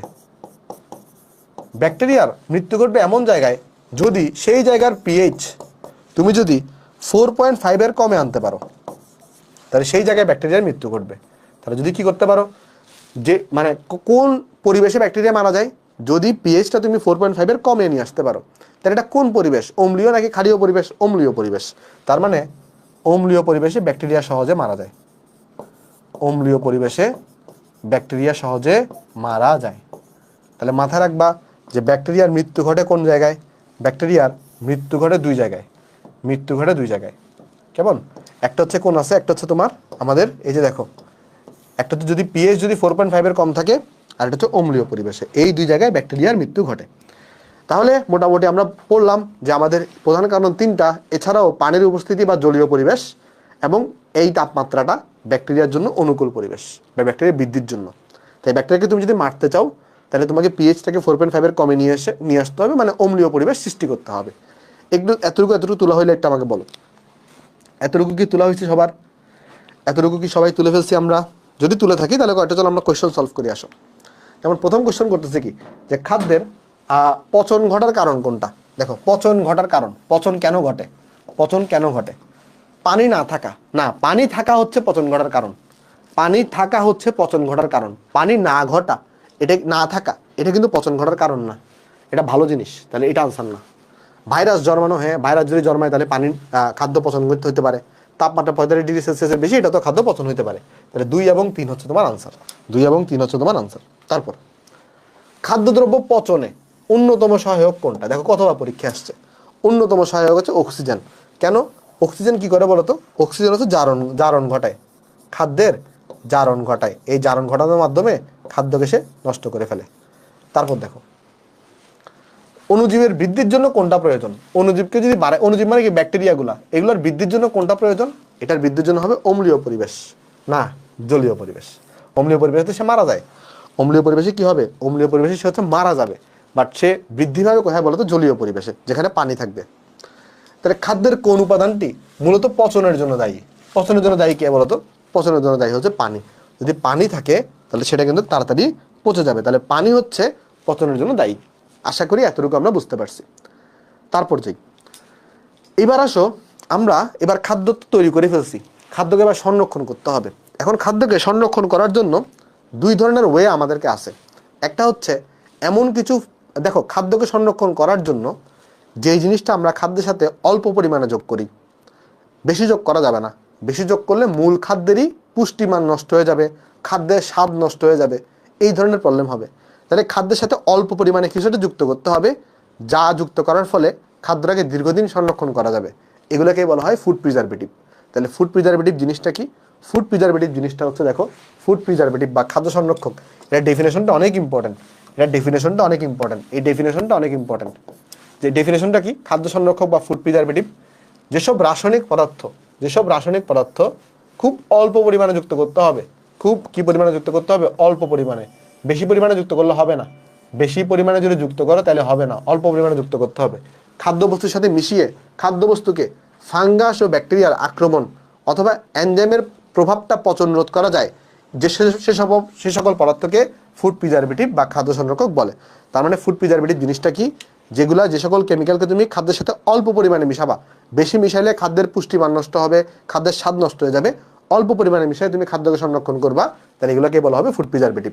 আর ফুড প্রিজারভেটিভ যেগুলো আছে এগুলো আসলে মূলত কয় প্রকার হয়ে থাকে? দুই প্রকার হয়ে থাকে। যদি ফুড প্রিজারভেটিভগুলোকে আমরা প্রকৃতিগতভাবে পাই, মানে একটা আছে প্রাকৃতিক ফিডের ফুড প্রিজারভেটিভ, একটা আছে কৃত্রিম ফুড প্রিজারভেটিভ। দেখো একটা আছে কি প্রাকৃতিক ফুড প্রিজারভেটিভ, একটা আছে কৃত্রিম ফুড প্রিজারভেটিভ। দেখো প্রিজারভেটিভ মানেই কিন্তু কেমিক্যাল, মানে একটা হচ্ছে যে তুমি মানে প্রকৃতিতে অ্যাভেলেবল আছে, আর একটা হচ্ছে কেমিক্যাল যুক্ত করা। ওকে, তো একটা হচ্ছে আমাদের তাহলে কি ন্যাচারাল ফুড প্রিজারভেটিভ, একটা হচ্ছে আর্টিফিশিয়াল আর কেমিক্যাল ফুড প্রিজারভেটিভ। এছাড়াও তুমি ফুড প্রিজারভেটিভ অ্যাড করা ছাড়াও তুমি খাদ্যকে কিন্তু দীর্ঘদিন সংরক্ষণ করতে পারবা। এর জন্য দুইটা ওয়ে আছে। একটা হচ্ছে কি, একটা হইলো খাদ্যবস্তুর শুষ্ককরণ, মানে খাদ্যকে তুমি শুকায় ফেলবা। আরেকটা হইতে পারে খাদ্যবস্তুকে ফ্রিজিং করা, যেগুলো তোমরা মাছ মাংসকে ফ্রিজে রাখি না আমরা, বা ফলমূলকে কিন্তু আমরা ফ্রিজে রাখলে দীর্ঘদিন সংরক্ষণ করা যায়। তাহলে খাদ্যবস্তুকে নিম্ন তাপমাত্রায় রেখে যে ফ্রিজিং করা যেটা আছে, প্রসেস আছে, এর মাধ্যমে কিন্তু আমি কোনো ফুড প্রিজারভেটিভ অ্যাড করা ছাড়াও আমি খাদ্যকে সংরক্ষণ করতে পারি। তাহলে দেখো খাদ্যকে একটা ওয়ে হইতে পারে সংরক্ষণ করার জন্য ফুড প্রিজারভেটিভ অ্যাড করা। ফুড প্রিজারভেটিভ দুই প্রকার হইতে পারে, ন্যাচারাল আর আর্টিফিশিয়াল। আরেকটা হইতে পারে তোমার কি বলতো, কোনো ধরনের ফুড প্রিজারভেটিভ অ্যাড করা ছাড়া তুমি যদি খাদ্যবস্তুটাকে শুষ্ক করে ফেলো, অথবা সেখানে তুমি যদি ওটাকে ফ্রিজিং করা মানে কি ফ্রিজে রাখা বা রেফ্রিজারেটরে রাখা, তাহলে কিন্তু খাদ্যবস্তুকে দীর্ঘদিন সংরক্ষণ করা যায়। আমরা প্রথমে আগে এই দুই ওয়ে সম্পর্কে একটু জানবো, যে শুষ্ককরণ এবং তোমার হচ্ছে যে ফ্রিজিংটা। এরপর হচ্ছে আমরা প্রিজারভেটিভে ঢুকবো। তাহলে প্রথমে আমরা পড়বো এই যে শুষ্ককরণ। যদি বুঝতে চাও, প্রথমে একটা টার্ম আছে যার নাম হচ্ছে পানি সক্রিয়তা বা ওয়াটার অ্যাক্টিভিটি, যেটাকে সংক্ষেপে AW দিয়ে প্রকাশ করা হয়। সংক্ষেপে কি দিয়ে প্রকাশ করা হয়? AW, ওয়াটার অ্যাক্টিভিটি, AW দিয়ে প্রকাশ করা হয়। এই AW জিনিসটা কি? দেখো ধরো তুমি একটা ঘর নিচ্ছ, এখানে এই ঘরের মধ্যে ধরো তুমি এখানে যে কোনো একটা খাদ্যবস্তুকে তুমি রাখছো। ধরো এই ঘরের মধ্যে তুমি যে কোনো একটা খাদ্যবস্তুকে তুমি এখানে রাখছো। তাহলে যে কোনো একটা খাদ্যবস্তুকে তুমি এখানে রাখছো। এখন এই ঘরে কিন্তু কিছু জলীয় বাষ্প থাকবে। এই ঘরে কি থাকবে? চারপাশে কিন্তু কিছু জলীয় বাষ্প আছে। দেখো এই ঘরে চারপাশে কিন্তু কি থাকবে? কিছু জলীয় বাষ্প তোমার থাকবে। আবার এই খাদ্যবস্তুতেও কিন্তু কিছুটা জল থাকবে। তাহলে খাদ্যবস্তুতে কিন্তু কিছুটা কি আছে? জল আছে। এখন ওয়াটার অ্যাক্টিভিটি বা পানি সক্রিয়তা জিনিসটা কি? পানি সক্রিয়তা বা ওয়াটার অ্যাক্টিভিটি হচ্ছে ওই খাদ্যে যতটুকু পানি আছে তার সাথে তুমি যদি খাদ্যের চারপাশে যতটুকু পানি আছে তার অনুপাত করো, যে অনুপাতটা পাবা এটাকে বলা হবে ওয়াটার অ্যাক্টিভিটি বা তোমার AW বা পানি সক্রিয়তা। তাহলে কি বলতেছে দেখো, যে আমি যদি আগে এটা সূত্র লিখে দিই, পরে দেখবা ডেফিনেশনটা ইজি। আগে চলো সূত্রটা একবার লিখে দিই। তাহলে AW বা পানি সক্রিয়তা, এটা সূত্র হচ্ছে আমার সূত্র হচ্ছে খাদ্যে পানির পরিমাণ। সূত্র কি? এটা সূত্র হইল খাদ্যে পানির পরিমাণ। সূত্র হইল খাদ্যে পানির পরিমাণ এটাকে তুমি যদি খাদ্যবস্তুর চারপাশে থাকা জলীয় বাষ্পের পরিমাণ দিয়ে ভাগ করো, জলীয় বাষ্পের পরিমাণ দিয়ে ভাগ করো, তাহলেই কিন্তু হয়ে যাবে। জলীয় বাষ্পের পরিমাণ দিয়ে ভাগ করো, তাহলে কিন্তু তুমি মেইন জিনিসটা পেয়ে যাবে। তাহলে দেখো, তাহলে AW জিনিসটা কি বা পানি সক্রিয়তা জিনিসটা কি? পানি সক্রিয়তা মানে হচ্ছে দেখো, কোন একটা পার্টিকুলার টেম্পারেচারে থাকা পানি বা জলীয় বাষ্পের পরিমাণ, মানে খাদ্যবস্তু থাকি কেমন, এবং খাদ্যবস্তুর চারপাশে পরিবেশে থাকা জলীয় বাষ্পের অনুপাতকে, জলীয় বাষ্পের যে অনুপাত আছে এই অনুপাতটাকে আমরা পানি সক্রিয়তা বা ওয়াটার অ্যাক্টিভিটি বলে থাকি। বোঝা গেছে ওয়াটার অ্যাক্টিভিটির সূত্রটা? এটা থেকে কোনো ম্যাথ নাই, বাট সংজ্ঞা বোঝার জন্য সূত্রটা একটু বোঝা লাগে। হ্যাঁ, সব যেগুলো বইয়ে নাই আমি তোমাকে বুঝাই বলি, তুমি একটা পার্টিকুলার বইতে সবকিছু পাবা না। আমি তো এগুলো মিলাই ঝিলাই তোমাকে পড়াচ্ছি অনেকগুলো বই থেকে, তাই না? মানে ধরো কোনো একটা বইতে এই টপিক থাকবে, কোনো একটা বইতে এই টপিক থাকবে না। দেখো BMR হাজারিসারের বইতে নাই, বাট তুমি দেখছো তো কোয়েশ্চন আসছে, বইয়ের কোয়েশ্চন আসছে না। সো তুমি যেন সব পারো, আমি তো তোমাকে বললাম, আমি তোমাকে চাইলেই বলতে পারতাম এই চ্যাপ্টার তুমি রিডিং করে নাও, বাট তুমি ওইটাতে তোমার অসুবিধা হয়ে যেত। বাট আমি কয়েকটা বই মিলে, বিশেষ করে আমি তোমার যদি বলি হাজারিসারের বই, এই যে দেখো আমার কাছে কয়টা বই মিলে তোমাকে পরে আমি দেখাই তোমার, আমি বইগুলো টানি এখানে, তাহলে তুমি বুঝতে পারবা যে তোমার সাথে কি আমি ফাঁকাবাজি করতেছি নাকি সত্যি সত্যি বলতেছি কথা। দাঁড়াও, কই গেল, দাঁড়াও একটা সেকেন্ড। আমি মেনলি তিনটা বই ফলো করি। এই যে দেখো, একটা হচ্ছে আছে স্বপন স্যারের বই কেমন, একটা আছে হচ্ছে হাজারি স্যারের বই, আবার একটা হচ্ছে আছে কবির স্যারের বই। যদিও এটা সেকেন্ড পেপার, ফার্স্ট পেপারটা আমার কাছে আছে, এটা এখানে টেবিলে আছে।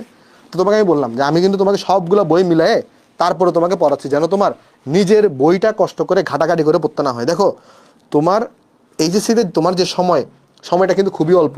তুমি যদি একটা সাবজেক্টে অনেক সময় দিতে যাও, তুমি কিন্তু পরে দেখা যাবে এক সাবজেক্টে স্ট্রং হইলো, আরেক সাবজেক্টে তুমি উইক হয়ে গেছো।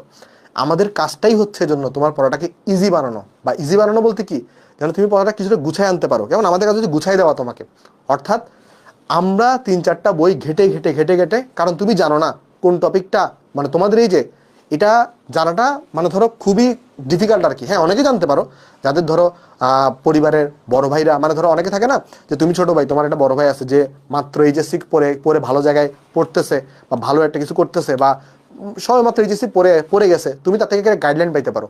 বাট অনেকেই আছে, যেমন আমি নিজেছিলাম, যে আমার কিন্তু এরকম কোনো গাইডলাইন ছিল না। তারপরে একটা ভাইয়ের কাছে ভর্তিছিলাম, যার থেকে গাইডলাইন আসলে পাইছিলাম। হ্যাঁ, হাসান ভাই ছিল আমার।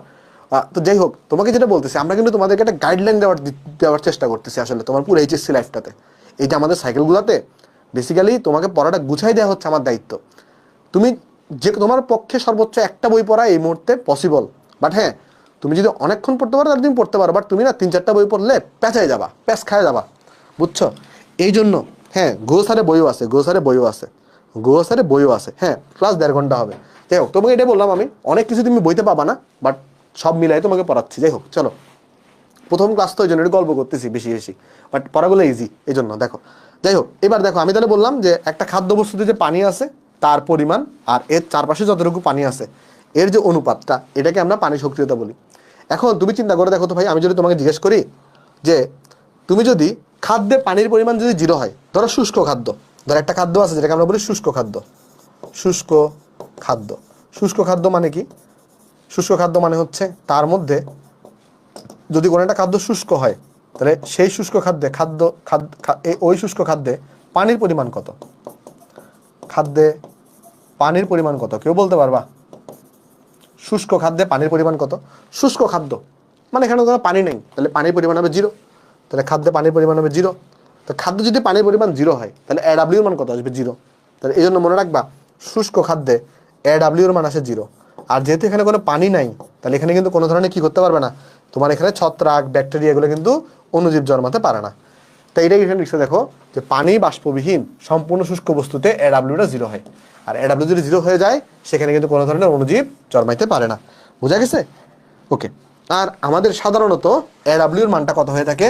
AW এর মানটা সাধারণত 0 থেকে 1 এর মধ্যে হয়ে থাকে। AW এর মানটা সাধারণত কত হয়? 0 থেকে 1 এর মধ্যে হয়। AW এর মানটা 0 থেকে 1 এর মধ্যে হয়।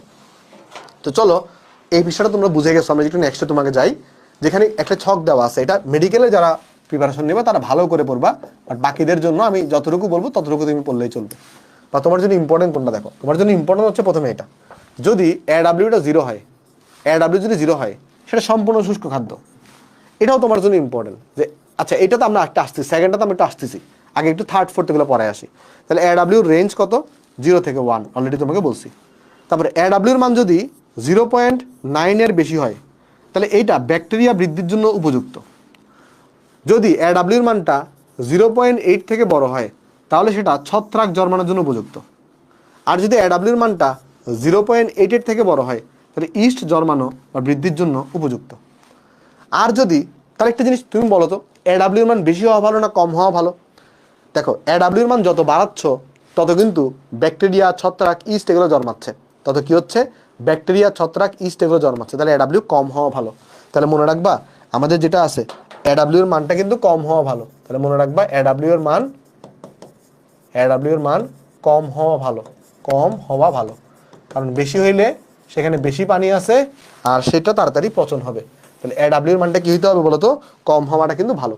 এখন একটা দেখলাম আমরা 0.8 থেকে বড় হলে ছত্রাক জন্মানোর জন্য উপযুক্ত, 0.8 থেকে বড় হলে ইস্ট জন্মানো বা বৃদ্ধির জন্য উপযুক্ত, আর 0.9 থেকে বড় হলে ব্যাকটেরিয়ার জন্য উপযুক্ত। এখানে ইম্পর্টেন্ট হচ্ছে এইটা, ব্যাকটেরিয়ার জন্য যেটা সেটা ইম্পর্টেন্ট, আর ছত্রাকেরটা একটু ইম্পর্টেন্ট। কেমন? মানে এই তিনটার মধ্যে। আচ্ছা বাকিগুলো তো সোজা। এবার আসো একটু করে কোটাজাতকরণের জন্য উপযুক্ত মানে কি? আমরা দেখি অনেক সময় অনেক খাদ্যকে কিন্তু কোটায় সংরক্ষণ করা হয়। তোমরা দেখছো যদিও আমাদের দেশে প্রচলনটা কম, বাট অনেক বিদেশি জায়গায় দেখবা তুমি মাংসকে কোটাজাতকরণ করতেছে, মাছকে কিন্তু তারা কোটাজাতকরণ করতেছে। হ্যাঁ, কিন্তু বাংলাদেশে এই ট্রেন্ডটা কম, বাট বিদেশে কিন্তু জিনিসটা করে। এখন সবগুলা খাদ্যকে তুমি কিন্তু কোটাজাতকরণ করতে পারবা না।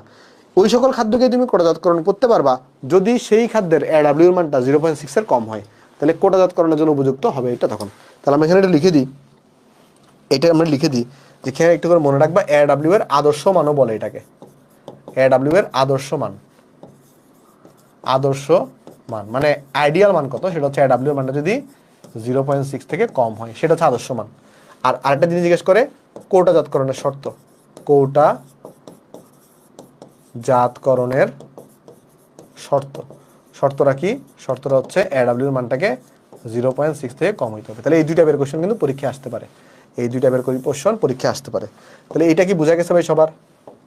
একটু আমাকে জানাবা এই দুটা জিনিস তুমি বুঝতে পারছো কিনা। তাহলে এটা এখানে দেখো লিখছি যে আমার ব্যাকটেরিয়া, ছত্রাক, ইস্ট এগুলো প্রতিরোধে অবশ্যই AW এর মানটা কম রাখতে হবে, অবশ্যই AW এর মান কি রাখতে হবে? কম রাখতে হবে, বেশি হওয়া কিন্তু ভালো না। ওকে, তাহলে চলো এবার আমরা নেক্সটে যাই। আমরা এখানে তাহলে শুষ্ককরণ পড়তেছি। শুষ্ককরণে আমরা এইখানে এগিয়ে দেখতেছি শুষ্ককরণ, আমরা আগে AW সম্পর্কে জানলাম, AW সম্পর্কে আমরা পড়ে ফেলছি। এখন আসো আমরা শুষ্ককরণ পড়বো, বা শুষ্ককরণ পড়ার আগে আরেকটা টার্ম আছে আমাদের, যেটাকে আমরা বলি কেস হার্ডেনিং। দেখো আমরা কিন্তু এখন শুষ্ককরণ শুরু করে নিই। শুষ্ককরণ পড়ার আগে দুটো টার্ম ইম্পর্টেন্ট, একটা হচ্ছে পানি সক্রিয়তা বা AW, আর একটা হচ্ছে কেস হার্ডেনিং। কেস হার্ডেনিং মানে কি? কেস হার্ডেনিং মানে হচ্ছে এমন একটা প্রসেস যেখানে ওই খাদ্যবস্তুর যে পৃষ্ঠতল আছে, পৃষ্ঠতলটাকে শুকায় ফেলা হয় বা অনাদ্র করে ফেলা হয়। তাহলে কি করা হয় বলে? এই যে দেখো এই যে আমাদের খাবারের যে পৃষ্ঠতল, এটা যদি তুমি দেখো মোরব্বা বা খেজুর, কেমন? মোরব্বা বা খেজুর, তো এখানে যদি খাবারের যে পৃষ্ঠতল আছে, খাবারের যে পৃষ্ঠতল আছে, এটাকে কি করে ফেলা হয়? এইটাকে কিন্তু শুষ্ক করে ফেলা হয়। আর এই শুষ্ক করলে কি হয়? শুষ্ক করে ফেললে AW যেটা আছে এটার মান কিন্তু অনেক কমে যায়। আর এই শুষ্ক করার যে প্রসেস, এটাকেই বলা হয় কেস হার্ডেনিং করা। তাহলে কেস হার্ডেনিং কি? এমন একটি প্রক্রিয়া যেখানে কোনো বস্তুর পৃষ্ঠতলকে কি করা হবে? বস্তুর পৃষ্ঠতলকে শুষ্ক করা হবে এবং অনাদ্র করা হবে। কেমন? কেন অনাদ্র করা হয়? যাতে কোনো অণুজীবের পৃষ্ঠতলে জন্মাতে না পারে। এরপর এখানে দেখো শুষ্ককরণের জিনিসপত্র বলছে। তো কোন কোন খাদ্যকে শুষ্ককরণ করা হয়? শুটকিকে, তারপরে তোমার কিশমিশ, খেজুর, এগুলাকে শুষ্ককরণ কিন্তু করা হয়ে থাকে। জাস্ট উদাহরণগুলো পড়বা। একটু করে এই পৃষ্ঠাটা পড়ে দেখো তো বুঝতেছো কিনা সবাই। একটু করে এই পৃষ্ঠাটা পড়ে আমাকে জানাও যে তুমি এতটুকু এখানে বুঝতে পারছো কিনা। ওকে, আশা করি বুঝতে পারছো। তাহলে চলো আমরা নেক্সটে চলে যাই। এবার আমাদের শুষ্ককরণটা শেষ, এখন আমরা পড়বো আমাদের ফ্রিজিং করা নিয়ে। যে খাদ্যবস্তুকে আমরা দুইভাবে কিন্তু ফ্রিজিং করতে পারি। দেখবা একটা আছে নর্মাল ফ্রিজিং, আর একটা আছে ডিপ ফ্রিজিং করা। যেমন দেখো কি আছে বলতো, এখানে দুই ধরনের ফ্রিজিং আছে। দেখো কিছু এখানে দেখবা হলুদ কালার, কিছু এখানে সবুজ কালার। হলুদ কালারগুলো একটু কম ইম্পর্টেন্ট, সবুজ কালারগুলো বেশি ইম্পর্টেন্ট। দেখো একটা আছে ফ্রিজিং করা, বা যেটাকে আমরা বলি শীতলীকরণ করা, আরেকটা আছে ডিপ ফ্রিজিং করা, ওই যে বরফ বানায় ফেলা, যেটাকে আমরা হিমায়ন বলে থাকি। দেখো এখানে টেম্পারেচারগুলো ইম্পর্টেন্ট। ফ্রিজিংয়ে আমরা টেম্পারেচার রাখি 0 থেকে 4 ডিগ্রি সেলসিয়াস, আর ডিপ ফ্রিজিংয়ে টেম্পারেচার রাখি -5 থেকে -18 ডিগ্রি সেলসিয়াস। বুঝছো? তাহলে এই টেম্পারেচারগুলো একটু ইম্পর্টেন্ট। যে ফ্রিজিংয়ে কী করা হয়, ফ্রিজিংয়ে টেম্পারেচার রাখা হয় 0 থেকে 4 ডিগ্রি সেলসিয়াস, আর ডিপ ফ্রিজিংয়ে কী করা হয় বলতো, -5 থেকে -18 মধ্যে রাখা হয়। আর এই নিম্ন তাপমাত্রাতে ব্যাকটেরিয়া কিন্তু কী করতে পারে না, জন্মাইতে পারে না। আমরা সবাই জানি ব্যাকটেরিয়া জন্মানোর উপযুক্ত পরিবেশ হচ্ছে 30 থেকে 45 ডিগ্রি সেলসিয়াস বা এর বেশি। বাট যখন তুমি টেম্পারেচারটাকে নিম্ন করে ফেলো, অত নিম্ন তাপমাত্রায় কী করে না বলতো, এই ডিপ ফ্রিজিং অবস্থায় কিন্তু ব্যাকটেরিয়া যেগুলো আছে এগুলো সম্পূর্ণভাবে কী পড়ে, নিষ্ক্রিয় হয়ে পড়ে। ব্যাকটেরিয়াগুলা সম্পূর্ণভাবে কিন্তু নিষ্ক্রিয় হয়ে পড়ে। ঠিক আছে? আচ্ছা, তাহলে আশা করি এতটুকু তুমি বুঝতে পারছো। তাহলে চলো নেক্সটে চলে দিই। তাহলে আমাদের আশা করি আমরা শুষ্ককরণ এবং ফ্রিজিং এগুলো বুঝে গেছি। এবার আসো আমরা ওই যে প্রাকৃতিক ফুড প্রিজার্ভ বলছিলাম, এবার আমাদের কি পড়বো বলতো, এবার আমরা পড়বো এটা। দেখো আমরা ফার্স্টে কিন্তু আগে শুষ্ককরণ এবং ফ্রিজিং করাটা দেখে ফেললাম। এখন আমরা এই দুইটা প্রিজারভেটিভ নিয়ে আলোচনা করবো। আমাদের যতটুকু সময় হয় আমরা ততটুকু পড়বো, বাকিটা আমরা নেক্সট ক্লাসে করবো। ওকে, তো চলো আমরা এখন আলোচনা করবো আমাদের প্রাকৃতিক ফুড প্রিজারভেটিভ নিয়ে ফার্স্ট অফ অল। কারণ আমরা কৃত্রিমটা আগে প্রাকৃতিক পড়ে ফেলি, তারপর আমরা কৃত্রিমটা পড়বো। দেখো যেগুলা প্রকৃতি থেকে আমরা সরাসরি পাই, যে সকল প্রিজারভেটিভ আমরা প্রকৃতি থেকে সরাসরি পাই, হ্যাঁ, এবং বহুকাল যাবত কিছু রাসায়নিক বস্তু আছে যেগুলোকে আমরা খাদ্যবস্তুর পচন রোধ করে, এদেরকে মোটামুটি আমরা কি বলি, প্রাকৃতিক ফুড প্রিজারভেটিভ বলি। বেসিক্যালি প্রাকৃতিক ফুড প্রিজারভেটিভ জিনিসটা কি, যাদেরকে আমরা মোটামুটি প্রকৃতি থেকে সরাসরি পাই। যেমন লবণ, খাদ্য লবণ, এটাকে তুমি প্রকৃতি থেকে সরাসরি পাও, কিন্তু সমুদ্রের পানি, এটাকে তোমাকে প্রডিউস করতে হয়, কোনো কেমিক্যাল কি তোমাকে বানাইতে হয় না, কোনো কিন্তু কেমিক্যাল তোমাকে বানাইতে হয় না, এটা তুমি প্রকৃতি থেকেই পাচ্ছ। এটাকে জন্য আমরা বলি প্রাকৃতিক ফুড প্রিজারভেটিভ। প্রাকৃতিক ফুড প্রিজারভেটিভ উদাহরণ কি আছে দেখো, একটু করে ভালো করে দেখো। প্রাকৃতিক ফুড প্রিজারভেটিভ উদাহরণ কি আছে? উদাহরণ আছে খাদ্য লবণ কিন্তু প্রাকৃতিক ফুড প্রিজারভেটিভ। চিনি, বিভিন্ন মশলা জাতীয় বস্তু যেমন হলুদ, রসুন, লবঙ্গ, সরিষার তেল, এই জিনিসগুলো কিন্তু কি বলতো, প্রাকৃতিক ফুড প্রিজারভেটিভ। আচ্ছা, এবার একটা জিনিস দেখো, এখানে লিখে রাখছে হলুদ চিনো, হলুদ তোমরা নিশ্চয়ই চিনো। হলুদ হচ্ছে অ্যান্টিঅক্সিডেন্ট, যা পচন কাজে বাধা দেয়। তাহলে একটু আমাকে বলো, অক্সিডেন্ট এই কথাটা কি? অক্সিডেন্ট হচ্ছে জারণ, আর অ্যান্টিঅক্সিডেন্ট এই কথাটা মানে কি? অ্যান্টি মানে হচ্ছে বিপরীত, তাহলে জারণের অপোজিটে কাজ করে। তাহলে ভালো করে বুঝো, জারণ ঘটা, খাদ্যবস্তুর জারণ ঘটা মানে কিন্তু খারাপ, খাদ্যবস্তুর পচন হয়ে যাবে। জারণ মানে কি? অক্সিডেন্ট। তাহলে অক্সিডেন্টের অপোজিট টার্ম কি? অ্যান্টিঅক্সিডেন্ট। তাহলে অক্সিডেন্টটাকে রোধ করার জন্য কে কাজ করে? অ্যান্টিঅক্সিডেন্ট কাজ করে, মানে জারণকে সে বাধা দেয়। তাহলে হলুদ অ্যাকচুয়ালি কি করে? খাদ্যের জারণ হওয়া থেকে খাদ্যকে বাঁচায়, বুঝতে পারছো? বা অ্যান্টিঅক্সিডেন্ট হিসেবে কাজ করে সেখানে। তো আমরা এখন প্রত্যেকটা খাদ্য তোমার ধরো প্রিজারভেটিভ নিয়ে আলোচনা করার চেষ্টা করবো, যেগুলো ইম্পর্টেন্ট পয়েন্ট। যেমন প্রথমে আছে খাদ্য লবণ বা সোডিয়াম ক্লোরাইড দ্বারা আমরা কিভাবে খাদ্য সংরক্ষণ করি। দেখো প্রথমে মনে রাখবা, লবণ দ্বারা খাদ্য সংরক্ষণ করার যে পদ্ধতি আছে এটাকে বলা হয় কিউরিং। তাহলে লবণ দ্বারা খাদ্য সংরক্ষণের পদ্ধতিকে কি বলে? কিউরিং বলে। তাহলে কিউরিং জিনিসটা কি খুবই গুরুত্বপূর্ণ। কিউরিং মানে কি? কিউরিং মানে হচ্ছে এই যে খাদ্য লবণ বা এর গাঢ় দ্রবণ দ্বারা তোমার খাদ্য সংরক্ষণ করার যে প্রসেস, খাদ্য সংরক্ষণ প্রক্রিয়াকে আমরা কিউরিং বলি। ঠিক আছে? আর এখানে আমরা কোন ধরনের দ্রবণ ইউজ করি? লবণের হয় 7 থেকে 8% আমরা সোডিয়াম ক্লোরাইড ইউজ করে থাকি, কোনো সময় 15 থেকে 20% গাঢ় দ্রবণ আমরা ব্যবহার করে থাকি। কেমন? আর কিউরিং পদ্ধতিতে কাদেরকে সংরক্ষণ করা যায়? মাছ, মাংস, কাঁচা ফল এবং সবজিকে কিউরিং পদ্ধতিতে সংরক্ষণ করা যায়। ঠিক আছে? আচ্ছা, আর সামুদ্রিক যে ইলিশ মাছ আছে, সামুদ্রিক ইলিশ মাছ, এটাকে লম্বালম্বিভাবে চাকু দিয়ে টুকরা করে কেটে গুঁড়া লবণ ঢুকিয়ে কিন্তু সংরক্ষণ করা হয়। তাহলে আমরা কিভাবে চাকু দিয়ে কাটি বলতো? লম্বালম্বিভাবে কিন্তু আমরা ইলিশ মাছটাকে কাটি। ইলিশ মাছটাকে লম্বালম্বিভাবে কাটা হয়, তারপরে কিন্তু সেখানে গুঁড়া লবণ ঢুকিয়ে ইলিশ মাছকে আমরা সংরক্ষণ করি। আর এখান থেকে লবণ দিয়ে সংরক্ষণ করার নাম হচ্ছে কিউরিং। এই পৃষ্ঠাটা একটাবার তুমি পড়ে দেখতে পারো, বা দাগানো লাইনগুলো তুমি একটু পড়ে দেখো। দাগানো লাইনগুলো যদি বুঝো আমাকে জানাও। ম্যাট মানে মেডিকেল এডুকেশন টেস্ট। ওকে নুসরাত, ম্যাট মানে মেডিকেল এডুকেশন টেস্ট। বুঝছো সবাই? বুঝছো? এতটুকু বুঝছো? আশা করি বুঝতে পারছো। তাহলে লবণ থেকে তুমি কি মনে রাখবা? একটা হচ্ছে মনে রাখবা, লবণ দ্বারা খাদ্য সংরক্ষণ পদ্ধতিকে কিউরিং বলে। কিউরিংয়ের মাধ্যমে কোন খাদ্য সংরক্ষণ করা যায়? মাছ, মাংস, কাঁচা ফল, সবজি। তারপরে কিউরিংয়ে আমরা কোন দ্রবণটাকে ব্যবহার করি? 7 থেকে 8% সোডিয়াম ক্লোরাইড দ্রবণ, এটা বেশিরভাগ সময় ব্যবহার করি। কোনো সময় 15 থেকে 20% সোডিয়াম ক্লোরাইড দ্রবণ। আর কিউরিংয়ের একটা ভালো উদাহরণ হচ্ছে ইলিশ মাছ সংরক্ষণ করা। ইলিশ মাছকে কিন্তু চাকু দিয়ে লম্বালম্বিভাবে কাটা হয়, লম্বালম্বিভাবে কেটে তারপর আমরা লবণ ঢুকে সংরক্ষণ করি। এবার আসো সরিষার তেল দ্বারা খাদ্য সংরক্ষণ করা। সরিষার তেল যেটা করে, এটা আর্দ্রতা মুক্ত করে ফেলে পরিবেশটাকে। কি করে ফেলে বলতো? আর্দ্রতা মুক্ত করে ফেলে, মানে পানি মুক্ত করে ফেলে। কেমন? আর্দ্রতা মুক্ত করে ফেলে। আচ্ছা যাই হোক, এবার আসো চিনি দ্বারা খাদ্য সংরক্ষণ। চিনি দ্বারা, তো চিনি দ্বারা কিভাবে খাদ্য সংরক্ষণ করা যাবে? আমরা চিনি সিরাপ তৈরি করি। চিনি কি তৈরি করি? চিনির সিরাপ তৈরি করি। চিনির সিরাপের কত পার্সেন্ট চিনির দ্রবণ নিয়ে চিনির সিরাপ তৈরি করি? 65 থেকে 70% দ্রবণ নিয়ে। আচ্ছা, চিনির সিরাপে কাহিনী কি হয়?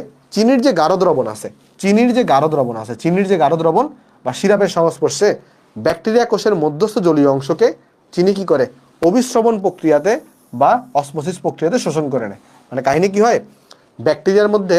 ব্যাকটেরিয়া কোষের মধ্যস্থ জলীয় অংশ থাকে একটা।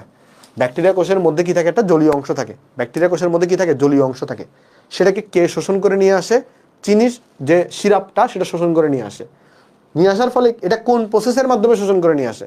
মানে ব্যাকটেরিয়ার যে জলীয় অংশ, এটাকে চিনি সিরাপটা কোন প্রসেসের মাধ্যমে শোষণ করে নিয়ে আসে? সেটার নাম হচ্ছে আমাদের অভিস্রবণ বা অসমোসিস, যেটা পরীক্ষায় আসছে। দেখো, তাহলে যদি জিজ্ঞেস করে যে কোন প্রক্রিয়ার মাধ্যমে ব্যাকটেরিয়ার মধ্যস্থ জলীয় অংশ শোষিত হয়, তার নাম হচ্ছে অসমোসিস বা অভিস্রবণ প্রসেস। আচ্ছা, এবারে আচার তৈরির মাধ্যমে খাদ্য সংরক্ষণ করার যে পদ্ধতির নাম, তার নাম হচ্ছে পিকলিং। তাহলে পিকলিং জিনিসটা কি? পিকলিং জিনিসটা হচ্ছে কোনো একটা খাদ্যবস্তুকে তুমি যদি আচার তৈরির মাধ্যমে সংরক্ষণ করো, এটাকে বলা হয় পিকলিং করা। তাহলে লবণ দিয়ে সংরক্ষণ করাকে বলি কিউরিং করা, আর আচার তৈরি করার মাধ্যমে সংরক্ষণ করাকে আমরা বলি পিকলিং করা। ঠিক আছে? আর পিকলিং আমরা কি দিয়ে করি বলতো? পিকলিং আমরা করে থাকি কিন্তু ভিনেগার দিয়ে। তাহলে ভিনেগার দিয়ে কিন্তু আমরা পিকলিং করে থাকি। ভিনেগার কি জিনিস? 6 থেকে 10% যে ইথানোয়িক অ্যাসিড আছে, 6 থেকে 10% ইথানোয়িক অ্যাসিড, 6 থেকে 10% অ্যাসিটিক অ্যাসিড বা ইথানোয়িক অ্যাসিড, এটাকে আমরা বলি ভিনেগার বলে থাকি। ওকে, আচ্ছা, তাহলে আচার তৈরি করার মাধ্যমে যে খাদ্য সংরক্ষণ প্রসেস, তাকে আমরা বলি পিকলিং বা আচার তৈরি করা। বোঝা গেছে সবার? তাহলে পিকলিং থেকে এই জিনিসগুলো তুমি একটু মনে রাখবা। তারপর যাই, এবার আসো, অনেক সময় আমরা মোম দিয়েও কিন্তু খাদ্য সংরক্ষণ করতে পারি। বিশেষ করে আপেলকে কি করা হয়? আপেলের উপর মোমের প্রলেপ তৈরি করা হয়। মোমের প্রলেপ তৈরি করে এটাকে সংরক্ষণ করা যায়। বাট অত বেশি খাদ্যবস্তু আপেল আমরা আসলে অ্যাকচুয়ালি কি করি না, এই যে মোম দিয়ে সংরক্ষণ করি না। ঠিক আছে? তা আমাদের প্রাকৃতিক ফুড প্রিজারভেটিভ কিন্তু আমাদের শেষ। এখন আমাদের মেইন যে বিষয়টা, সেটার নাম হচ্ছে আমাদের কৃত্রিম ফুড প্রিজারভেটিভ। আমরা যতটুকু শেষ করতে পারি, বাকিটুকু আমরা নেক্সট ক্লাসে করবো, আর কিছু কোয়েশ্চেন সলভ করবো আমরা। তো চলো এবার আসলে আলোচনা করবো কৃত্রিম ফুড প্রিজারভেটিভ। দেখো, কৃত্রিম ফুড প্রিজারভেটিভ এরা সবাই কি হবে? কেমিক্যাল পদার্থ হবে, তাই না? তো এখন 3 প্রকারের কৃত্রিম ফুড প্রিজারভেটিভ আছে। কয় প্রকারের কৃত্রিম ফুড প্রিজারভেটিভ আছে? 3 প্রকারের। দেখো, কৃত্রিম ফুড প্রিজারভেটিভস 3 ধরনের হয়ে থাকে। কি কি আছে বলো তো? দেখো, প্রথমে আছে আমাদের অ্যান্টি মাইক্রোবিয়াল এজেন্ট। আচ্ছা, আমরা এই জিনিসগুলো তো আসতেছি। দেখো, আগে আমাকে একটু করে বলো, মাইক্রোবিয়াল এই কথাটার অর্থ কি? মাইক্রোবিয়াল এই কথাটার অর্থ হচ্ছে অণুজীব। মাইক্রোবিয়াল এই কথাটার অর্থ কি? মাইক্রোবিয়াল কথাটার অর্থ হচ্ছে অণুজীব। তাইলে অ্যান্টি মাইক্রোবিয়াল এটা কার বিরুদ্ধে কাজ করবে জানো? এটা অণুজীবের বিরুদ্ধে কাজ করবে। আচ্ছা, অণুজীব কারা? ব্যাকটেরিয়া, ছত্রাক, ফাঙ্গাস, এরা হচ্ছে অণুজীব। তাহলে মাইক্রোবিয়াল কথাটার অর্থ হচ্ছে অণুজীব। তাহলে অ্যান্টি মাইক্রোবিয়াল এটা কার বিরুদ্ধে কাজ করবে? অণুজীবের বিরুদ্ধে।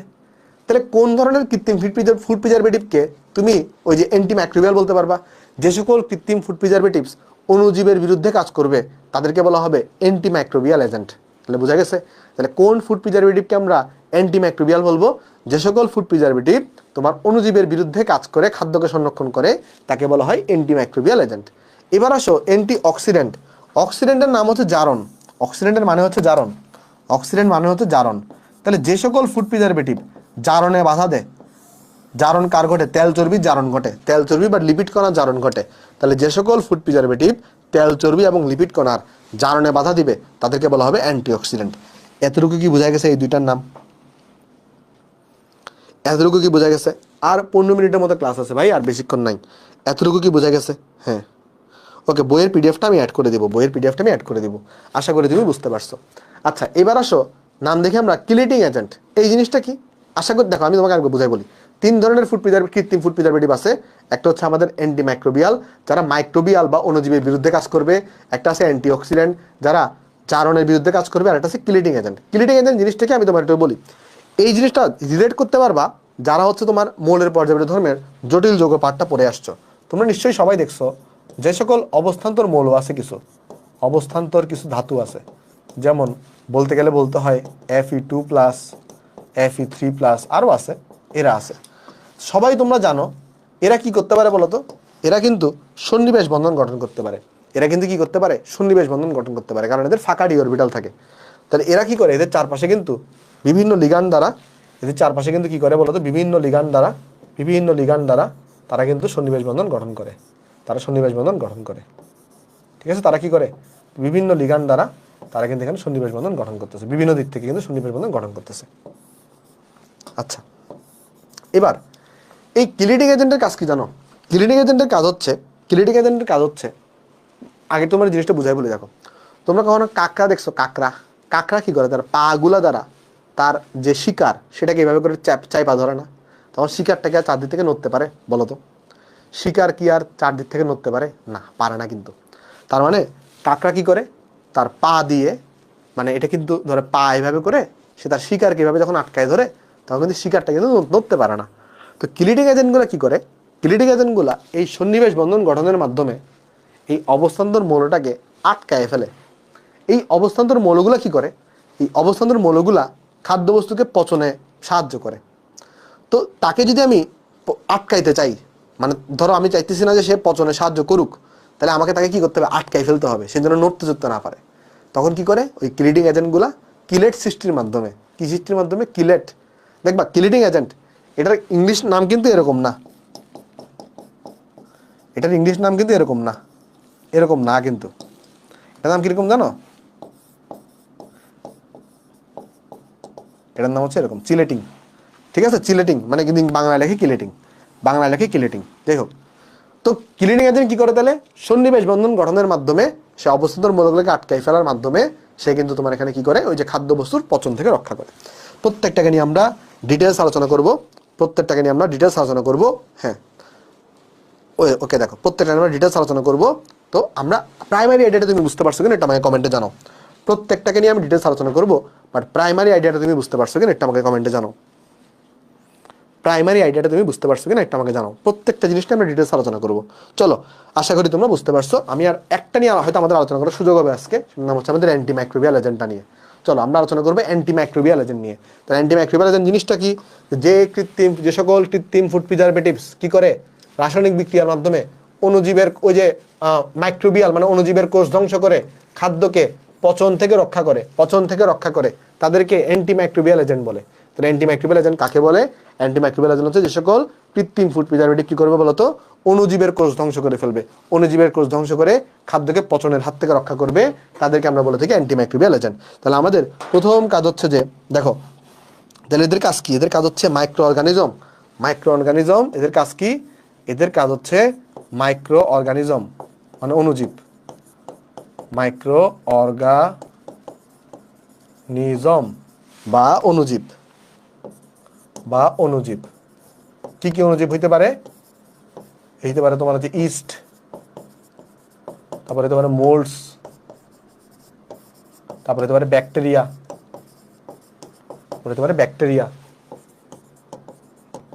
ব্যাকটেরিয়া হতে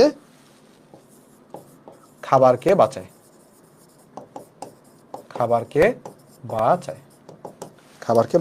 ঠিক আছে, খাবারকে বাঁচায়। ওকে, তাহলে এরা হচ্ছে এই কাজগুলো করে। আচ্ছা, এখন আমাদের একটু দেখতে হবে যে কারা কারা অ্যান্টিমাইক্রোবিয়াল এজেন্ট হিসেবে কাজ করে। দেখো এই উদাহরণগুলো একটু ইম্পর্টেন্ট, এক্সাম্পলগুলো একটু ইম্পর্টেন্ট। একটা আছে সোডিয়াম বেনজোয়েট বা বেনজোইক অ্যাসিড। তাহলে এক্সাম্পলগুলো অনেক বেশি ইম্পর্টেন্ট, আমি তোমার বলি। এখন আমরা লিখবো এক্সাম্পল, মানে কারা কারা এই যে অ্যান্টিমাইক্রোবিয়াল এজেন্ট হিসেবে কাজ করে। দেখো কারা কারা অ্যান্টিমাইক্রোবিয়াল এজেন্ট হিসেবে কাজ করে। নাম্বার ওয়ান হতে পারে এই বেনজোইক অ্যাসিড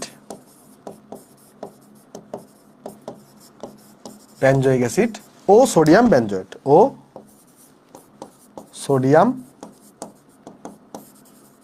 বেনজোয়েট। তুমি কি এদের সংকেত চিনো? বেনজোইক অ্যাসিড ও সোডিয়াম বেনজোয়েট। আচ্ছা, সংকেত আমি দেখাবো, যখন এদেরকে পড়াবো তখন সংকেত দেখাবো। আচ্ছা, দুই নাম্বার হইতে পারে আমাদের পটাশিয়াম, ক্যালসিয়াম, সোডিয়াম, এদের বিভিন্ন সরবেট মানে যৌগ, উদাহরণ আমি দেখাবো বা সংকেত আমি দেখাবো। 3 নম্বর হইতে পারে সাইট্রিক অ্যাসিড ও সাইট্রেট লবণ। 3 নম্বর হইতে পারে সাইট্রিক অ্যাসিড ও সাইট্রেট লবণ। তাহলে কি কি হইতে পারে বলো তো? দেখো তিনটে উদাহরণ আমরা দেখলাম। একটা হচ্ছে কি বেনজোইক অ্যাসিড ও সোডিয়াম বেনজোয়েট, পটাশিয়াম ক্যালসিয়াম সোডিয়ামের সরবেট, সাইট্রিক অ্যাসিড ও সাইট্রেট লবণ, সাইট্রিক অ্যাসিড এবং সাইট্রেট লবণ। 4 নম্বর হইতে পারে নাইট্রেট ও নাইট্রেট লবণ। 4 নম্বর কি হতে পারে? নাইট্রেট ও নাইট্রাইট লবণ। তারপরে তোমার হচ্ছে ধরো 5 নম্বর হতে পারে সালফাইট ও সালফার ডাইঅক্সাইড গ্যাস।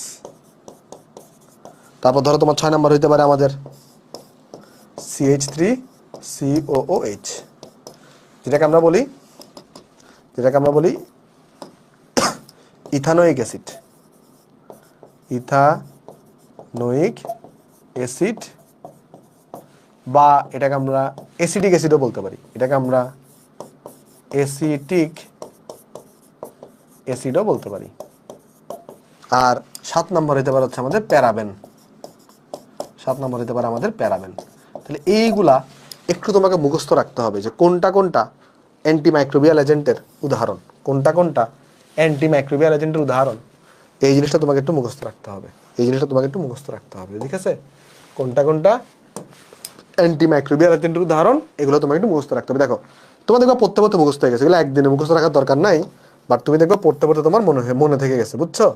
দেখবা পড়তে এগুলো তোমার মুখস্থ হয়ে গেছে। আমি তোমাকে একবার দুবার পড়াই দিই। দেখো একটা কি আছে সোডিয়াম বেনজোয়েট ও বেনজোইক অ্যাসিড। দেখো প্রথমে আছে হচ্ছে আমাদের সোডিয়াম বেনজোয়েট ও বেনজোইক অ্যাসিড, ঠিক আছে? সেকেন্ডে আছে হচ্ছে আমাদের পটাশিয়াম ক্যালসিয়াম এবং সোডিয়ামের সরবেট। থার্ডে আছে সাইট্রিক অ্যাসিড এবং সাইট্রেট লবণ।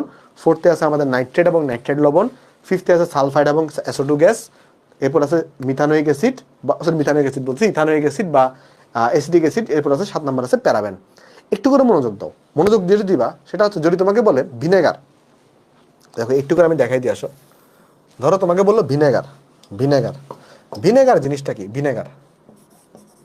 তোমাকে যদি বলে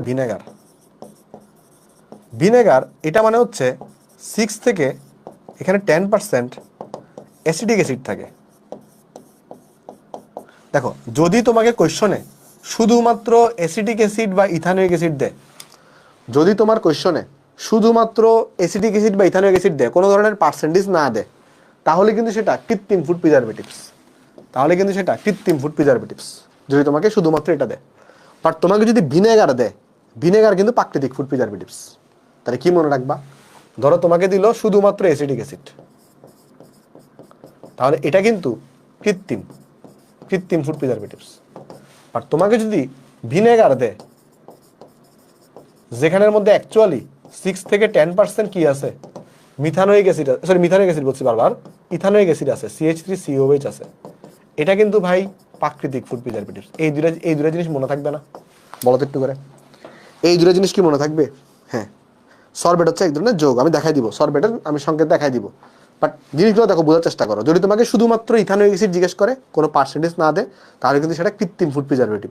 বাট তোমাকে যদি কি দেওয়া থাকে, পার্সেন্টেজ সহ দেওয়া থাকে 6 থেকে 10% ইথানোয়িক অ্যাসিড, তাহলে কিন্তু সেটা প্রাকৃতিক হবে, সেটা কিন্তু তোমার কি হবে না? কৃত্রিম হবে না। এই জিনিসটা একটু করে মাথায় রাখবা। এখন প্রত্যেকটা থেকে আমরা একটু ইম্পর্টেন্ট পার্টগুলো আমরা একবার এক নজরে দেখে নিব, যে প্রত্যেকটা থেকে আমরা ইম্পর্টেন্ট পার্টগুলো চলো একটু করে দেখে আসো। কি কি ইম্পর্টেন্ট পার্ট আছে দেখো। প্রথমে আছে আমাদের এই যে সোডিয়াম বেনজোয়েট ও বেনজোইক অ্যাসিড। এটার সঙ্গে কিরকম? দেখো এগুলো আমরা জৈব যৌগ তোমাকে পড়াবো ডিটেলসে। বেনজোইক অ্যাসিড দেখতে এরকম হয়ে থাকে। দেখো বেনজোইক অ্যাসিড এটা দেখতে, এখানে এটা বেনজোইক অ্যাসিড দেখতে এরকম হয়, এখানে কোনো হাত বেরোবে না। এটা হচ্ছে বেনজোইক অ্যাসিড, হচ্ছে সোডিয়াম বেনজোয়েট। ওকে, দেখো তাহলে বেনজোইক অ্যাসিড দেখতে কিরকম? এই যে জাস্ট বেনজিন থাকবে, উপরে COH থাকবে, তাহলে হচ্ছে এটাকে আমরা বলি বেনজোইক অ্যাসিড। এটা হচ্ছে বেনজোইক অ্যাসিড, এটা বেনজোইক অ্যাসিড।